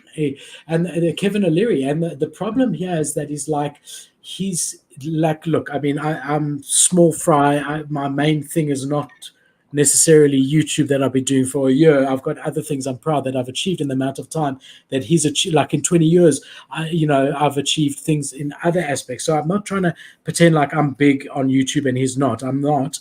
All I'm saying is that what I have seen a trend, and a big trend, is when people get full of themselves to the point that he seems to be now with all these things happening, they end up falling from Yeah. Grace. And we Yeah, saw probably. it with Doquan. We saw it Yep. with Doquan, with Terra Luna. Getting too big for his boots. No one can tell him anything. He was, even on the day Terra Luna went down, he was so cocky on his Twitter, right? Yeah. We've seen it with Sam. Sam admitted in the Mario Spaces that, or I don't know if it was that or another thing I watched where he admitted that it got to his head, that he Yeah. was too big for his boots, that, you know, and now we're seeing it with BitBoy Crypto as well. We're seeing him thinking that he's untouchable. And that's usually what happens before someone takes a big fall from grace. That's Not that I'm interesting. wishing that on him. I mean, I'm not competing with him. We're not a crypto channel. I don't want anyone to think that I've got any like ulterior motives. There is a pattern, and he does seem to think that he's untouchable. I mean, who the fuck goes to the Bahamas, right, and walks around with a couple of guys as if they own the place, screaming at the guy's window? I mean, I understand what Sam's done, right, but you're not going to achieve anything that way, and we've seen that. Sam's come out and given interviews to a lot of people, not yet to BitBoy, right? So he's achieved nothing except for trying to get attention. But I mean, if you do that in the wrong place, you get a bullet in your head. Well, that's, you can see, like, he's going for attention right now. He's trying to get attention. It's working. He's getting a lot of people talking about him. He's gonna absolutely elevate his brand and level of influence in the space probably by 3x, and he's now cemented as, like, I mean, he was already basically relevant in general of all things crypto, but now he's That's like what I'm saying. extremely relevant. Why? But he didn't have to do this. He's got 1.5 million No. followers or something. This will make a huge impact on him, and it'll likely be positive. Even though he's going to lose respect from certain people, this will blow up his channel, dude. Like, he will go so much further. Thing. What about it? No, not because of these things, because of these attention grabbers where he's going viral. Just more people recognize him and see him now. And it works because, like, it's the same within the UFC. When Colby Covington went from boring fighter to calling out everybody, screaming, talking shit, then beating everyone at the same time, people were like, oh shit, we got to pay attention to Colby Covington. And then he doesn't have to do that as much in the future because people already associate him with being exciting and entertaining. But I'm saying BitBoy doesn't need to do that. It's not like he's a new guy on the scene that has to do that. He's got 1.5 million subscribers already. So something's lacking, dude. Something's lacking. He needs to fix it, and this is what he's doing, I guess. So the thing is he came out, BitBoy came out about 6 weeks ago and said that Sam Bankman-Fried was rugging us and all of the stuff. And he had that whole rant, and everyone thought he had lost the fucking plot. And it turns out he was 100% correct. Mm-hmm. And he's since revealed his sources as one of these clients from Alameda that launched a project through Alameda. And basically Alameda Research was supposed to hold up the value of their token while they were launching their token, and instead of doing that, Alameda Research allegedly just sold the token at under floor, and then offered them $600,000 to shut up once they were caught, and all of this sort of stuff, right? So this guy who owned the company that partnered with Alameda that this happened to is the source for BitBoy, because a few weeks, like last week, this guy came onto BitBoy's channel. This guy agreed, and BitBoy said, "This is why I knew that Alameda and FTX were up to shady stuff." And this guy who partnered with Alameda, whatever his company, a big company, not well known, but been operating for 10 years and building amazing tech, they recorded all the Zoom meetings between the Alameda research people. And everything. Everything is recorded, and he's since posted a video of those recordings. And he showed how when they were approached by Alameda in the beginning, they met with Caroline. She was the front, right? And then after that, when it got a bit hectic, then they went, I think he said the name was Chris, I don't know, something with a C. And he was saying who does what at Alameda, but these guys were doing dodgy shit. Alameda was doing dodgy shit. Can you imagine our partner with you, Cade, because you know how to launch an NFT collection and a token. And your job is to keep the token value stable during launch. And you start undercutting the floor. You're not allowed to sell. They literally were, Alameda was allegedly printing this company's tokens out of thin air and undercutting the floor. Bro. They did the exact opposite of what they were supposed to do. And because this company is a proper tech company, they have software that picked it up And they were like, what the fuck is going so on there? This is fucked up. Alameda. Yeah. And they went to them and they said, stop this. And we're going to go public. And they said, oh, no, we'll pay you. We'll pay you. Just shut up. That's fucked, bro. That is beyond messed up. Wow. Yeah. Wow. We went on a bit of a tangent. We did. We ended up talking about FTX a ton. Yeah. Right so after we're like, for- we're just gonna quickly skim over it.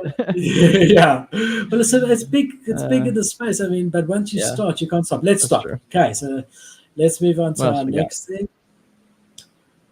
BMW, a very cool car brand. And they have filed. We saw this. We've seen this a lot, but they've filed a whole lot of trademarks for NFTs and the Metaverse. So the virtual environments and things like that. And if you have a look here,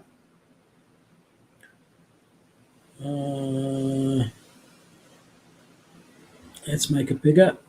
So the trademarks that they filed is IC009 for downloadable multimedia files containing artwork, text, audio, video, featuring vehicles, toy vehicles, vehicle parts, vehicle accessories, clothing, footwear, headwear, and all the aforementioned, including multimedia files authenticated by non-fungible tokens, so on and so forth. But it's very, very, very broad, the trademark that they're filing. And again, it's just showing us that these very well-established big companies have got a forward-looking seeing that the Web3 Metaverse and NFTs are a part of their future. Yeah, it's dope, dude. I like it. And again, I mean, I just want to clarify, I'm not saying that necessarily BMW is coming out with an NFT collection here.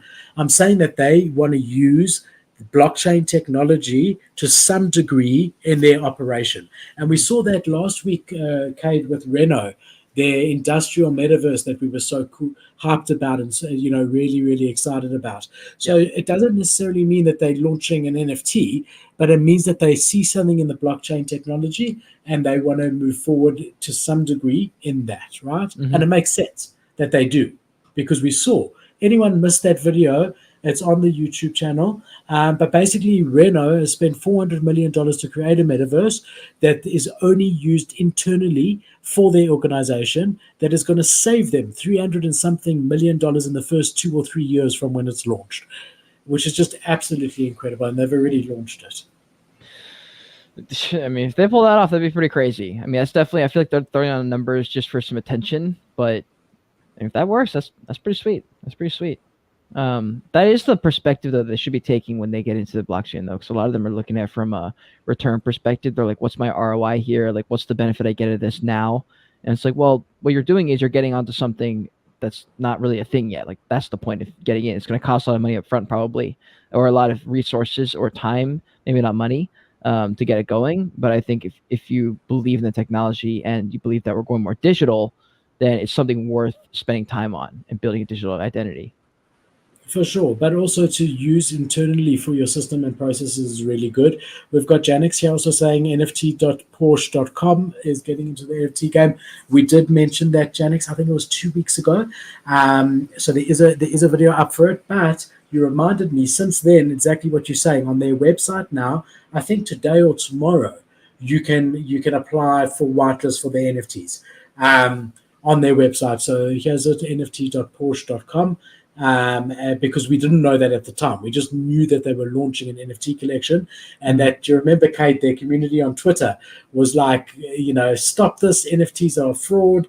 Do you remember when Porsche said they were doing it? I did. So that's that. Then we got Luke here. Nice to see you, Luke. Hey, I saw Luke's tweets today with the Joyage merch. Cade, my shirt is still not arrived, brother. It says it's delivered. On Printful, it says it's delivered. No. All right, someone robbed you then, because on Printful, it says it's been fulfilled. So I can open up a dispute to see what went wrong. Please. Because it's been like months. It's literally been months. Open it. I thought you had it this whole time. No, I told you I will wear it as soon as I get it. Even NFT Nate, who lives in a tiny little place at the bottom of the world called Australia, even he's got his merch by now. That's what I'm telling you. I've sent it to everyone. Like, you should have it. I swear, your kid stole it. Your kid stole it. No, please how's my kid gonna get to the post bro. office to collect? Your son took it. He's been wearing it low key. You just haven't known about it. You better say allegedly, otherwise I'm taking you to court for defamation. Cade, please open a dispute. Yeah, that's so strange, dude. Like it literally says delivered, so they delivered it somewhere. 100%, but they didn't deliver it to me, and I want to see who signed for it, man. I've got Crypto Gene's question. I was waiting to see a comment from him to know if he's here.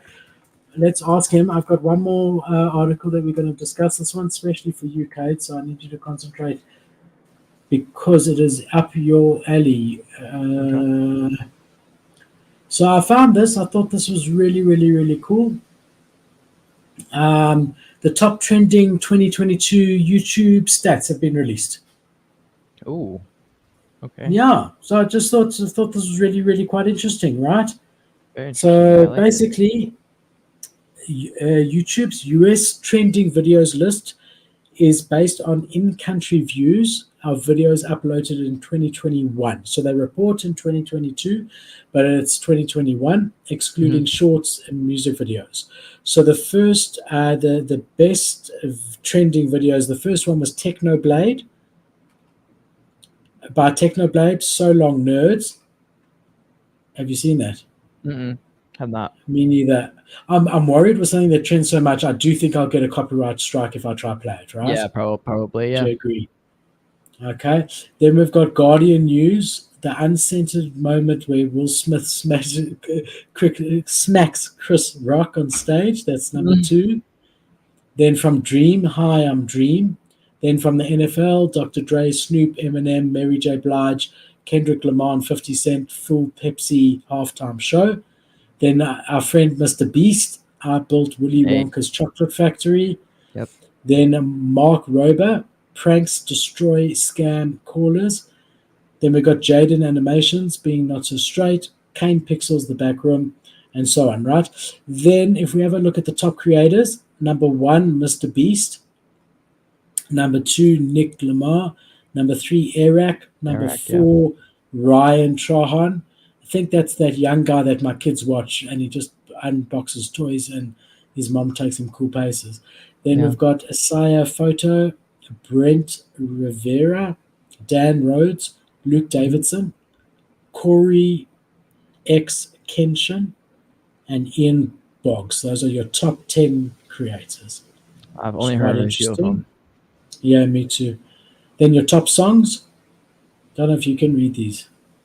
Can you see? Honestly, I don't really know the names of most songs nowadays. I just hear them on TikTok, and I just kind of like the sound, but I never really learn the lyrics or the title. Okay, top ads: Amazon, Telecom Egypt, Oh wow, Clash of Clans, Apple. That's interesting. Hyundai. Like best performing? Global top ad. So YouTube ad leaderboard are determined by an algorithm that factors in organic and paid views, watch time, and audience retention.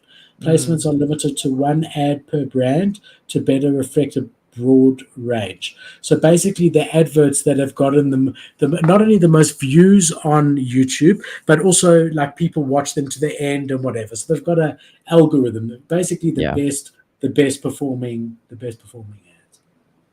Yeah, true. Very cool. Well, I might get some merch before Luke. Yeah, I'm actually looking at I'm looking at Printful right now, trying to see if there's like an option here, because it's been 30 days since it's supposed to have been delivered, so there's no way to open up a thing for that. But I'm gonna see if I can like chat with someone and figure out what happened. It doesn't even say delivered; it just says fulfilled. But I guess never mind. They all say fulfilled. Yeah, I don't know. I have no idea what went wrong. All right, will you check? I need to promote you on my show, man. I guess you big has a great promotion. All right.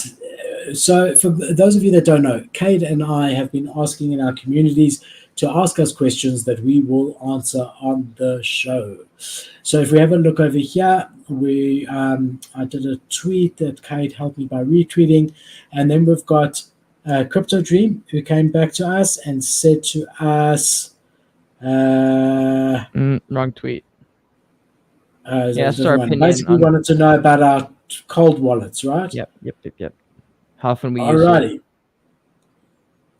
Cool. So for those of you that don't know, just very briefly, a cold wallet is a device like a ledger where you can hold crypto and NFTs, different types of crypto offline. So you basically have a program with a ledger. You've got something called Ledger Live, where you can get your own unique wallet addresses for different cryptocurrencies, Bitcoin, Ethereum, whatever it may be, and you can store your own Bitcoin, Ethereum, NFTs on this cold wallet. Now, the benefit of that is we have seen with FTX, when you are keeping your crypto, your Bitcoin, your Ethereum on an exchange like an FTX, you don't know for sure whether FTX has got one reserve of Bitcoin for every Bitcoin you've deposited with them. And we've seen that FTX didn't. And as a result of people keeping their crypto on an exchange, they lost their money. They might get a small percentage of it back. We don't know. But basically, you are keeping your money on a decentralized exchange when you keep it with the FTX. If you want to avoid that, you can self-custody, and this is what we suggest you do. You can self-custody your own crypto. You do not need to keep it in a bank. You can keep it on a ledger, and then only you have got access to it. And every time you want to transact on that ledger and move money to or from it, you need to plug your ledger into your computer. You need to put in your password and double authenticate, and then you can do transactions while authenticating on this little ledger device. So it's a way to store cryptocurrency and NFTs without the risk of a third party stealing it or anything to that effect. And it really is something that we suggest. So to answer Crypto Dream's question, and I'll hand over to Kate to answer afterwards, yes, I do have a ledger. I've had one since about 2 months in the NFT space. So almost for 1.5 years, I've had a ledger. And I usually do keep my blue chips on my ledger device. The exception to that is when I want to sell it, I move it to my hot wallet, which I've now made a separate wallet to do that on, to be extra safe. But the reason it's harder on a ledger is because if you want to lower the price or accept an offer, every time you've got to plug the ledger in and authenticate. And also, to really be extra safe with a cold wallet, you shouldn't actually sign transactions on the wallet. So you shouldn't really list an NFT on the ledger wallet address. If you really want to be extra safe, that wallet address should just be something that you transfer things to and transfer it back to yourself. And it should never really interact with an OpenSea or something like that. So that's my answer. You do need one. You should have one. This is financial advice. You can hold me to it. Get a ledger and self-custody. Yeah. I use it like a bank, like a savings account. I pretty much don't touch it much at all. Like, I don't remember the last time I logged into Ledger, actually. I pretty much transfer it. If I transfer NFTs that I really, really love, that I don't feel like I'll ever flip or anything. Good night, Luke. And Good night, my bro. if I want to hold it, I just send it to my Ledger. If there's ever a point where I don't feel like holding it anymore, I'll just transfer it from my Ledger. But I rarely touch my Ledger. In the same sense, I rarely touch my savings if I can help it. So that's kind of how I use it. But it's basically, it's basically your own bank. Like, unless Ledger's shut down, I guess, unless their software and their entire network went down, but it's still like there in your wallet. So I don't know. It's the most secure way, in my opinion, to do it. And I don't know. For me, I'd rather just hold it. I don't trust nobody anymore. I don't trust banks. I don't trust anyone. I have my money in a variety of different places just because I don't like how FTX happened. It just makes me nervous because everyone's doing that, bro. Everyone's doing it. If FTX just got caught. So it's like, I don't like that can happen. And Sam's literally still running around. So if a bank does it, I know banks are supposed to be like regulated by the government and stuff, but I could see Wells Fargo or something just shutting down and be like, oops. Like, I don't know, like tell you like we've lost 30% of everyone's money or whatever it is. And I'm just like, I don't like that. So it makes me nervous. I'd rather just do it on myself. As far as actual banking, like normal currency and not crypto, I do think like a bank like, I'm pretty sure, a bank like Wells Fargo, JP Morgan, whatever, have got, are insured by the Reserve Bank of that country. Probably, yeah, probably. They are. So if they go down, it's covered. I don't know every country. I know South Africa, the South African Reserve Bank underwrites all of that risk. And they also do audits on a bank. So, you know, But also they have like regular. updates where you can't use it. Like I remember one time a couple of years ago, Wells Fargo shut down for like 5 hours. They just were like, no, Yeah. you can't use your card, can't use your number, can't use the card at all. And we were like, what? And I remember like when there was like a bunch of people at the restaurant, and just like half the people in line couldn't order it. They were just like, I guess take it for free. Like they had already made the food, and they were like, no one's Wells Fargo's card's working. No one knew what was going on, and people just couldn't access it. And I was like, that's stupid. That's stupid as fuck. So I have like 4 different banks that I use just because I don't want to be in a situation where they're like, oh, you don't have access to your money on this account. It's like, oh, or if PayPal pulls a PayPal.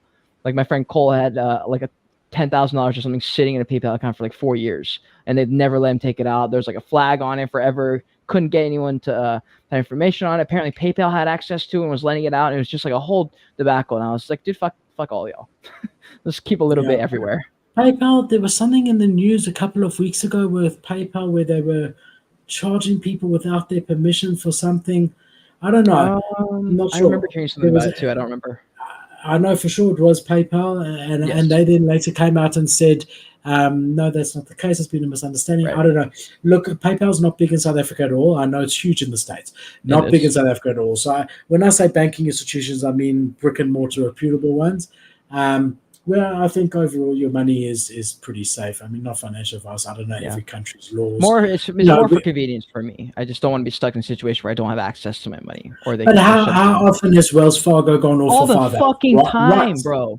The amount of really? times I can't use Wells Fargo is laughable per month. Like to the point where I'm like, yo, fuck you guys. That's for just real. their tech, right? No, I don't know what it is, but it's to the point where I have literally 3 cards on me because I just don't know if it's ever going to work.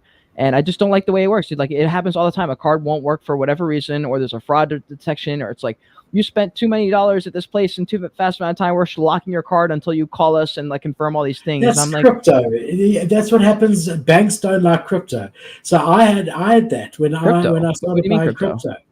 No, I'm not buying crypto. I'm like talking at like gas stations and stuff, like random shit. But have you used that card to buy crypto ever? Yeah, sure. Okay, yeah, that's what I'm saying. Banks don't like if you buy crypto. Right? They don't like it, and then that sometimes flags it, and you've got to go back. Wells Fargo. Yeah, they don't like it at all. Even my bank phones me. My bank phones me and says, "Hi, you've just tried to put crypto. Do you know you're buying cryptocurrency?" So I'm like, "Yeah." They go, do you know that it's very, very risky? I'm like, yeah, no. It's like, are you sure you want to do this? I'm like, yes. So Can you please just like release the funds? Yeah. We get a text. We get a text and it says, "Do you recognize this? Yes or no?" And you say yes. It says, "Okay, you're good to go. Reorder." So it doesn't happen every time. The way it works is when we pay, almost like a ledger device. My cell phone, I have to go into the app on my cell phone for the bank and approve it there also. So I'll pay online on my computer, and then it says, please approve on your app. So it's almost like a ledger. Then sometimes I'll do that, and then I'll get a call from the bank. Mr. Clinko, is this you? But when it's crypto, they like, are you sure? Like, it's like we can't sort of stop you. It's your own money, but like, why don't you just go light it on fire? What are you doing? But it's like, no, thanks, I'm sure. Yeah, no, well, thanks. I'm sure. ETH is $900. Can you just send me the money? Thanks. I'm very sure. I'm trying to buy a mutant ape. $900. Yeah, exactly. It's like, dude, the mutant ape floor has never been this low. Okay, this delay is going to cause me not to get the one I want. Can you just put that money through? It is scary, like especially when I've been scrolling for a while and I find an NFT I want, and then I'm like, okay, now I'm in panic mode because I found one I like. Like, what if someone buys it right before I buy it kind of thing? Because I just always have that PTSD from the bull market where you're like, this is the one. And then you click buy it and it's like refreshed. Someone already bought it 2 minutes ago. And you're like, no. I hate that. I really, really did not enjoy that part of it. I really like on the bear market how you have time to kind of look at the floor, keep track of it. You've got all the time in the world. And then if you don't buy the one you like on the floor, if you wait a day, there'll be another one you like on the floor at 2 ETH less. Oh yeah, exactly. Or you can send something like a wrapped ETH offer for something, and people just don't realize, and they sell it. Even with like NFTs like mine, where people weren't actively trading it, they just kind of forgot it was there. I've seen some people lowball and get it, and they don't even realize the floor is like half an ETH on my collection. They like sell for 0.2 ETH or point. I saw something today. I'll tell you exactly what I saw. I've been watching the CloneX floor because I want to know how low it's going to go.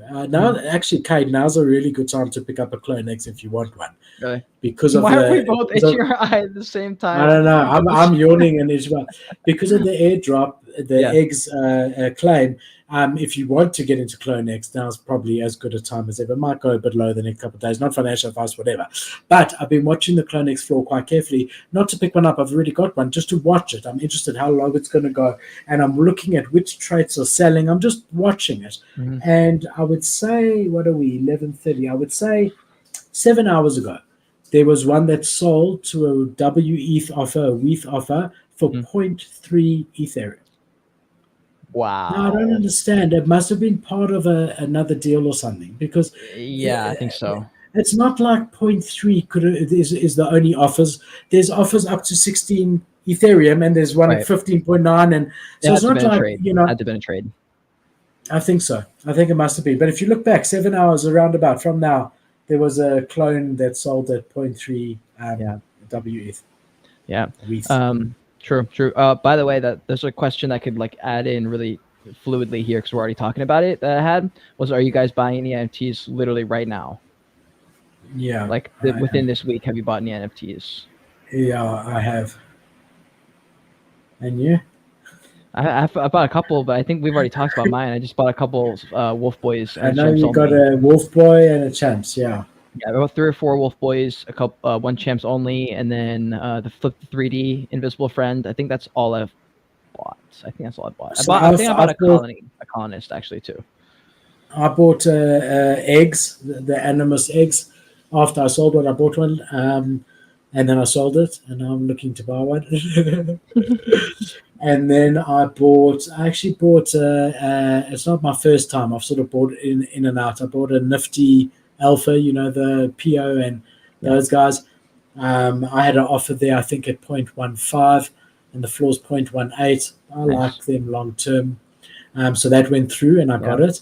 Another did you say WETH or WETH? How do you I just say wrapped ETH. I don't even try. It's not any shorter. Okay, so WETH. I just say wrapped ETH. Or just say wrapped. WETH is shorter. So then I did also have a WETH offer that was accepted yesterday, which I thought it would be on the shoes, the CloneX shoes that haven't yet been forged. So you get the Murakami drip one, all of those. So one I've already got the robot one, which I got with my CloneX, but I wanted another one, and I knew I was going to get it because the floor of clones was dropping because of the eggs drop so fast. I knew there were going to be some guys that would panic and just want to get out of the ecosystem, So I picked up a pair. I think they're crypto kicks. Is that what they're called? Picked up a pair of shoes. There was another one that came through. Don't know, but yeah, a few. True. Yeah, not too many plays for me, but just a little bit of degen behavior, I guess, in my own, or relative to what I normally do. I guess is more degen than normal. I don't really buy it to me. I'm just so busy with content. Like content takes up all my time. Mine's a lot less than normal. A lot less. I mean, I'm barely buying. That's me barely buying. I mean, I used to, if I saw something pumping, I used to go on Genie. I used to buy 12 of the same thing, and then I used to just list them one up. Sometimes even on a collection with a 0.05 floor, you could make 1 Ethereum if you sold 12 at 2x. Sure. And I would buy 50 NFTs a day sometimes. Do that with 4 or 5 collections. Yeah. So for me to have 4 or 5 in a week, you must know we're in a bear market. Janik says it's wrapped. But like Kate said, that's too long. We want no. I said it's not too long. I said there's barely a difference when I think about saying WETH or wrapped ETH. It's about the same. Like as far as like no, speed. it's not. Wrapped ETH. Hold on, we'll do it on 3. Hold on. No, you got to say the normal speed. All right. Okay, 1, 2, 3. WETH. Wrapped ETH. See, it's like a quarter of a second. Yours is wrapped ETH. Mine's WETH. It's quick. Yeah, but like WETH sounds weird. Like when I think of WETH, I don't think of wrapped ETH. I just think of like, what is WETH? And did he say WETH or did he say WETH? But that's WETH is like it's easily seen and it's easily typed and it makes sense. So when you say it out loud without like the word popping up Yeah. on the screen, I would be like, did I he say agree. That's WETH? why I was asking you, should I say wrapped Yeah. ETH?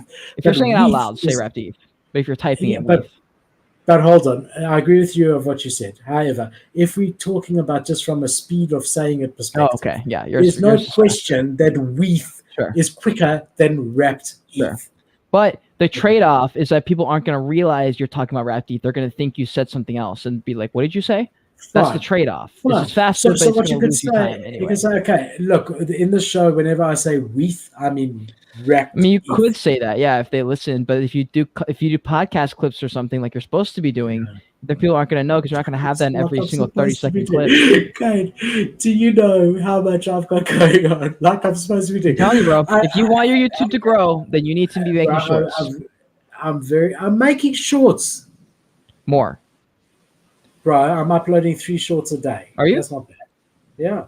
Oh, Why okay. In don't that you ever case, check out my channel, bro? I thought your TikTok was down. You talking about your YouTube shorts? YouTube shorts. Yeah, fuck TikTok. They fuck TikTok. Damn. Fuck Philip's out here neglecting the entire social media platform. I got 100 people. I started posting videos.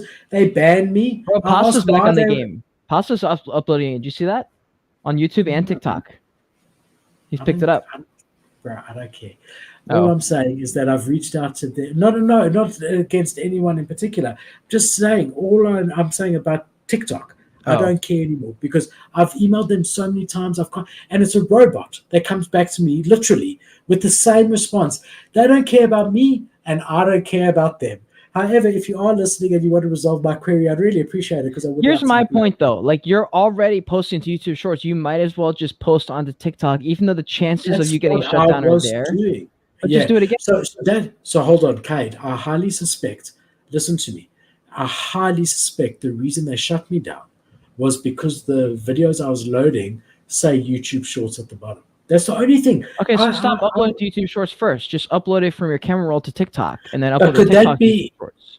Could that be the reason? Yeah, probably. It could be. I mean, I have no idea. It could be, but I would just, if I was you, I would upload to TikTok and then save that video, or if you have the original video, post the one. I do the shorts in the TikTok app. I create the shorts from the TikTok app. Okay, so post it straight from TikTok, and then save that video, and then it's going to save your TikTok video automatically. I do the YouTube Shorts in the YouTube app. Stop that then. Start making it in TikTok. It's the same exact thing. Just make it in TikTok and then start posting automatically right after to YouTube from there. Just switch it. It's worth it though. It's worth not ignoring a whole entire platform.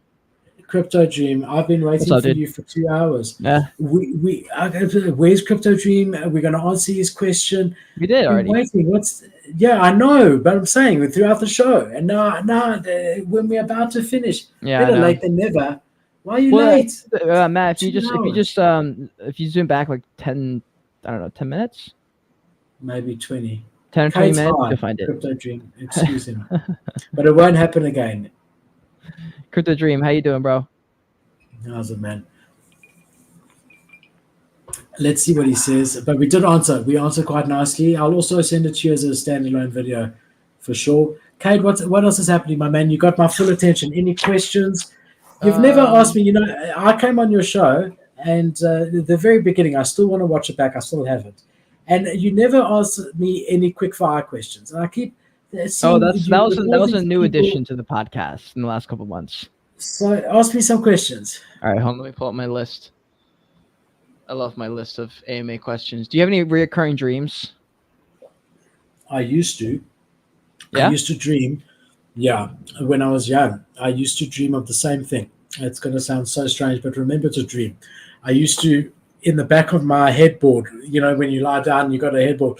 I used to be able to go through there, and there was an elevator that took me downstairs to, I don't know, like a basement. And this basement was just stacked full of chewing gum, basketballs, all the things I liked. Like I had I swear to God, reoccurring. So much so that I actually went, my mom, you know, my mom's like, she's an artist, so she's very like creative, artifact. I said to her, I'm dreaming the same thing. She said, Philip, write it down and draw it. And that's the best way to get it out of your subconscious, that you'll stop dreaming. So I don't know where it is, but I've got a picture from when I was 12 of this amazing place.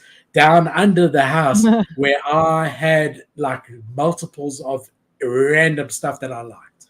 That's epic. I love that. That's really, really cool. That's one of my favorite questions, actually. Do you have a conspiracy theory that you subscribe to that you think is probably real? I do. I'm just have to think, because there's not many conspiracy theories that I think. The hollow are real, Earth theory, the hollow moon theory, the moon's a hologram moon theory. landing, I think, Earth was is flat. real. No, but there is one or two. Aliens, no, pyramids. I believe in the pyramids. I mean, they're there, right? Well, no, like the aliens made the pyramids, though. No, I don't think there's any You aliens. think we made the pyramids? Yeah. How? How do you think we made the pyramids? So you get you and me to push the first layer of blocks. Okay, right? they're like 4 tons each. Yeah. So they were cows and freaking. Bro, do you see how tall the pyramids are? How are you supposed to get up there? I'm taking you through it. We're just doing the first layer. Do you think we could do the first layer? I think we could do the very base for maybe like 2 or 3 levels, and but there's like 100 levels. Yeah. So then all you do is you sort of build a hill. So as you go, so you do the first layer. Okay, we agree we can do the first layer. Let's say we don't have technology to lift up the stone at all. So then you just put some sand to the first layer, so you got a bit of a hill, and then get the cows and we push the next one. Then more sand, take it further out, and you see how much space is around them, and then you put the top one on. Boom, there's your pyramid. There's no way, dude. There's so no way. You're telling me that you, me, and about 4,000 cows can't pull a stone, but a little skinny alien guy, like, have you seen how skinny they are? Here's what I think. I think aliens are real. I think we are aliens. That's the main theory. I think we are technically aliens. I don't think we came from here. I swear to God. Here's my reasoning. We're nothing alike anything else, bro. There's nothing that's comparable to like where we're at right now. And it's just like, it's weird that we're the only species that is like this. And I'm like, it seems like we have an extra layer of brain that isn't like it seems like he doesn't know about mine. He doesn't know about the pyramids. No, listen. I think humans are a totally different breed compared to like if you think of like a dog or something. We're just on another level. It doesn't make sense. Yes, it seems more likely that we came from somewhere else and that we had very advanced people. Why else would these random hieroglyphs be here? All these ancient drawings of all the same stuff across different religions, across different like places they're living in the world. They have like pictures of spaceships. So unbelievable, dude. You're not giving me a chance. The hieroglyphics, right? Let's just say now, you live in the States. We don't have internet. We're not doing this. You live in the States. You like Bored Ape Yacht Club. I live in South Africa. I like Bored Ape Yacht Club. And the way we write a history, because it's, even though it's the future, it's not the future. So we both draw a picture of a Bored Ape Yacht Club. That's what's going on at that particular time. You know, there's so spaceships and discs, flying discs are just happening. And so people are just drawing them. I think there's stuff going on like outside of us, but I don't think it's life. I think that might be a freaking meteoroid, or I don't know, but I don't believe that. And even if there were aliens, I don't think they give any fuck about us, and I don't think they have any interest in Earth whatsoever, even if there were. So imagine the aliens look like bored apes. But I mean, like, I don't know. I don't believe in aliens. What conspiracy theories do I believe? Oh, you know what I do believe? Well, I hope I might get kicked off everything for this. Oh, God. Yeah, well, fuck everyone. What I do believe is that 9/11 was an inside job. For sure. I think a lot of people believe that.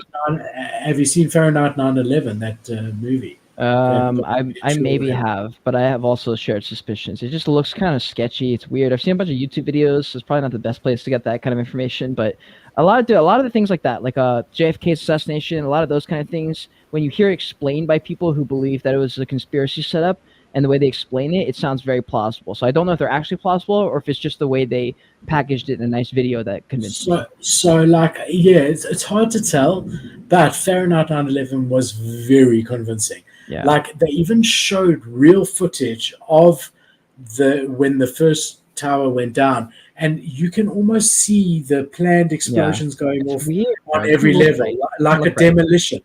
like a demolition, bro. Yeah. And I've never seen remember, that like 5 years prior to that, they had that whole thing with the bomb in the basement of the. And remember that there was a lot of the government's documents were kept in the World Trade Center, and by them being destroyed was of huge benefit to the government. Oh no, we don't have that anymore. So yeah, that's one of them that I do believe in. I haven't offended anyone, but I do believe that. He's gonna be canceled. Do you have any near-death experiences? Yes, a lot. Really? Yeah. Does one come to mind? Yeah, a lot. You gonna say it? I don't know. Why? Most of the I've had 2 major accidents, car accidents, when I was much younger. I guess I was sort of like invincible in my mind, and that does worry me about my children. I've got 3 boys, like but just for the viewers. And I think boys, when they get their license, I don't know, that age, you feel like you're invincible. You don't have any understanding of what I did. What death could be. I was too nervous. I was too nervous to be reckless in front of a car because I felt how like heavy that shit was, and I was like, if I fuck this up when I'm driving 40 miles per hour, I'm dead. Like that's gonna hurt. And I think I drove somewhat sheepishly because of that reason. No, so I was the opposite. I really drove with intention of getting places quickly. But I mean, look, the one was really completely not my fault. But if I wasn't, going so fast, I could have maybe avoided it. But I mean, the one was I was driving really, really fast down a road, and there was the pothole, not a pothole, a manhole cover, and then there's a hole in the road, right? And there's supposed to be a metal manhole cover. Do you call it a manhole cover in America? So I was driving quite fast, and I just see that there's a hole. There's no manhole cover, and my right tire is headed straight for it. Now, knowing what I know now, I would have taken the hit, even though it would have been bad. I would have taken the hit, but I swerved to avoid it, and I was going pretty quick. So then I started heading towards the pavement, the sidewalk. So I swerved back the other way, but overcompensated, and I went straight into the car on that side of the road. And my car lifted up in the air and did a full 360 and landed facing the other way that I was going. And while I was flying in the air and bang and crash and whatever, the thought I had in my mind was my poor parents, because I knew that they loved me a lot, and I thought I was gone, because also the airbags came out, so I just saw white, and I'm flying. I thought I was dead. Yeah. I saw white powder. How fast were you driving? I really don't know. I really don't know. It wasn't on a freeway. It was on a normal road. And I just bought a brand new Mini Cooper. Oh no! I mean, you're talking 19 years ago. It was like karma for buying a Mini Cooper. Oh, bro, I love them. I still, if I didn't have kids and whatever, I love them. But a brand new one, so I was excited, and it handles so well, and I was feeling it out. I mean, it's not like I was on a freeway, but I was going up too fast to be able to swerve, but I also wasn't used to the car. It was a new car, but I mean, I literally thought I was dead when I ended up with whiplash, a little bit of bumps and bruises, but nothing serious. Yeah. But I literally thought I was flying up to heaven, and there was the clouds. Thought it was dead. So that's one of them. That's fucking scary, dude. That particular year, there were 3 or 4 experiences where I almost died, and I thought I was going to die. And another one, met this really nice young lady on holiday, and I didn't know at the time that I didn't have a girlfriend. I didn't know at the time that she had a boyfriend. At all. But she never told me, and so her and I hit it off. It turns out we were both from Johannesburg. So when we came back, we would see each other and whatever, right?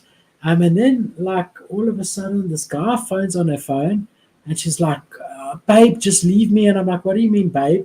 She's like, "No, well, I got a boyfriend." I'm like, "But you can't have a boyfriend and be with me." No, this guy's really bad to her and whatever, doesn't treat her well, and like whatever. And I think she said like abuses her. Like so I said, Yeah. okay, well let's find this guy. Again, bravado can beat anyone, stupid young boy. So I picked up the phone. I said, look, if you ever fucking come near her. Meantime, she'd been dating him for years, okay, on and off And with you're this out here weird calling- relationship.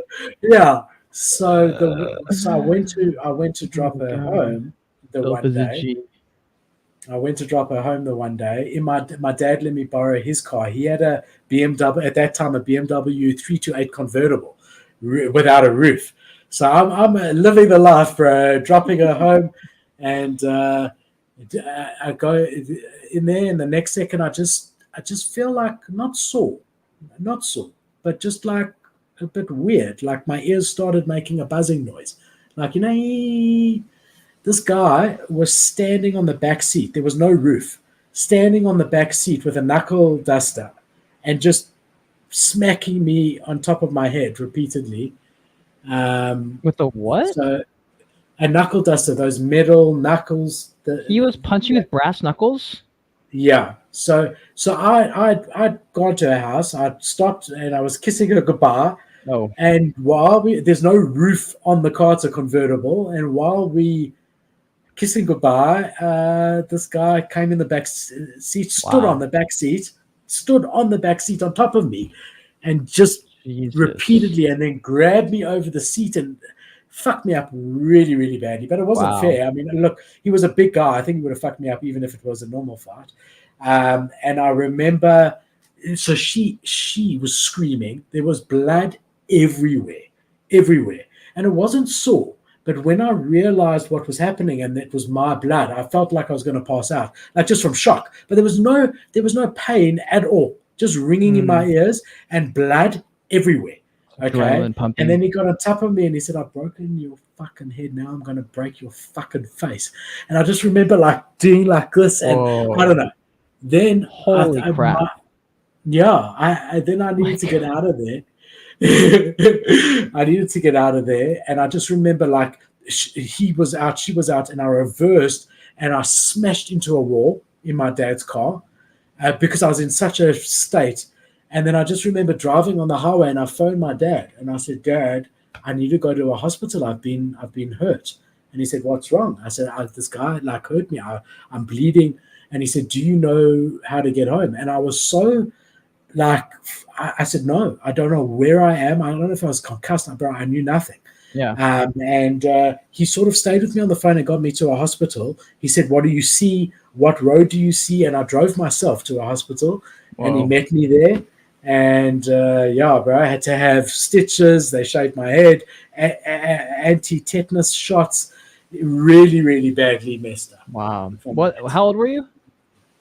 That was the first year of university. I was 19. Jeez, dude. Wow. Philip is a fucking gangster, bro. Guys, that Philip first is a year of finishing like school. No, don't. It was horrible. That first year of finishing school was, there was a lot of stuff like that where I don't know how I made it through. A lot of stupid stuff. Stupid stuff. Yeah. That's nuts. That is nuts. I did not expect that story, to be honest. Holy shit. Guys, make sure you click that like button and subscribe to his channel for that story. That was wild. South Africa's not a joke. Yeah. Well, I'll tell you another. I mean, South Africa isn't a joke. My mom got hijacked in front of me, guys with guns. She drove there. I was much younger. I must have been about 13. And it really did affect me really, really badly. And I was with her, and we drove in. And I thought she had closed the gate. Next second, there's two guys with guns standing, pointing them at her, get out the car. And they, we all got out. We went running in, and they ended up taking the car. Thank God no one was hurt. But that really affected me. That affected me badly. How? Because, what did it do? Well, I was really scared, like for a long time. I've got 5 sisters. And even at that young age, I thought I could protect my mom in a stupid way. I mean, I thought I could. And to be so scared and helpless, like I ran, I was really disappointed with myself, right? But that was my reaction. I saw a gun and I ran, And every time we'd come in or out, I was scared that something would happen. I mean, they could have just as easily pulled the trigger, You know, Yeah. you don't know. You do hear stories of that happening, and it took me a long time. I went for counseling. I think I slept in my parents' room on a mattress for a couple of weeks afterwards. I couldn't fall asleep in my room alone. I was scared. Wow. That was very traumatic. I was also young, so I wasn't equipped emotionally to deal with something like that. Yeah, I have a similar story that doesn't involve that level of crime, but it was like just some random sketchy homeless-looking guy who walked up to us in a parking lot and was like asking for money or something, and my mom just pulled out like she's Japanese, so she just pulled like the I don't speak English card, and it worked. But I remember because I was so young that I didn't even realize till after because the adrenaline, but I had literally like ran behind her. and then like after, I don't remember how long it took me. It might have been, I don't remember if it took years to actually let that like sink in. But when I was like 14 or 15, when I started going to the gym and working out, I remember like that was like a low key motivator that was kind of subconscious. Like just remembering that like I couldn't have, even if I stood in front of her, I wouldn't be able to do anything. I was like 12. But just like the fact that I was like, wow, if she had not taken care of that situation, I could not have done anything. So like that's not good. I can't let that happen again. That was one of the main drivers in the gym for me. So that was super powerful. But I didn't go through a traumatic experience. Like when she said that, he just walked away. But I do remember just being like ashamed and be like, wow, I suck. Yeah. That was so lame. Yeah. So I feel you there. There. Anyways, those are some fire rapid questions. I don't want to ask all of them because we'll just add these in at the end of every episode. We'll just do a few each time. For sure. Yeah. All right, guys. Thank you for joining us. I like that it went on a bit of a tangent. That was awesome. And guys, what are we? Next week's the 9th of December, almost end of the year. Look forward to seeing you all. Thank you for joining us. Keep safe and trade safely. See you soon, guys. Be nice.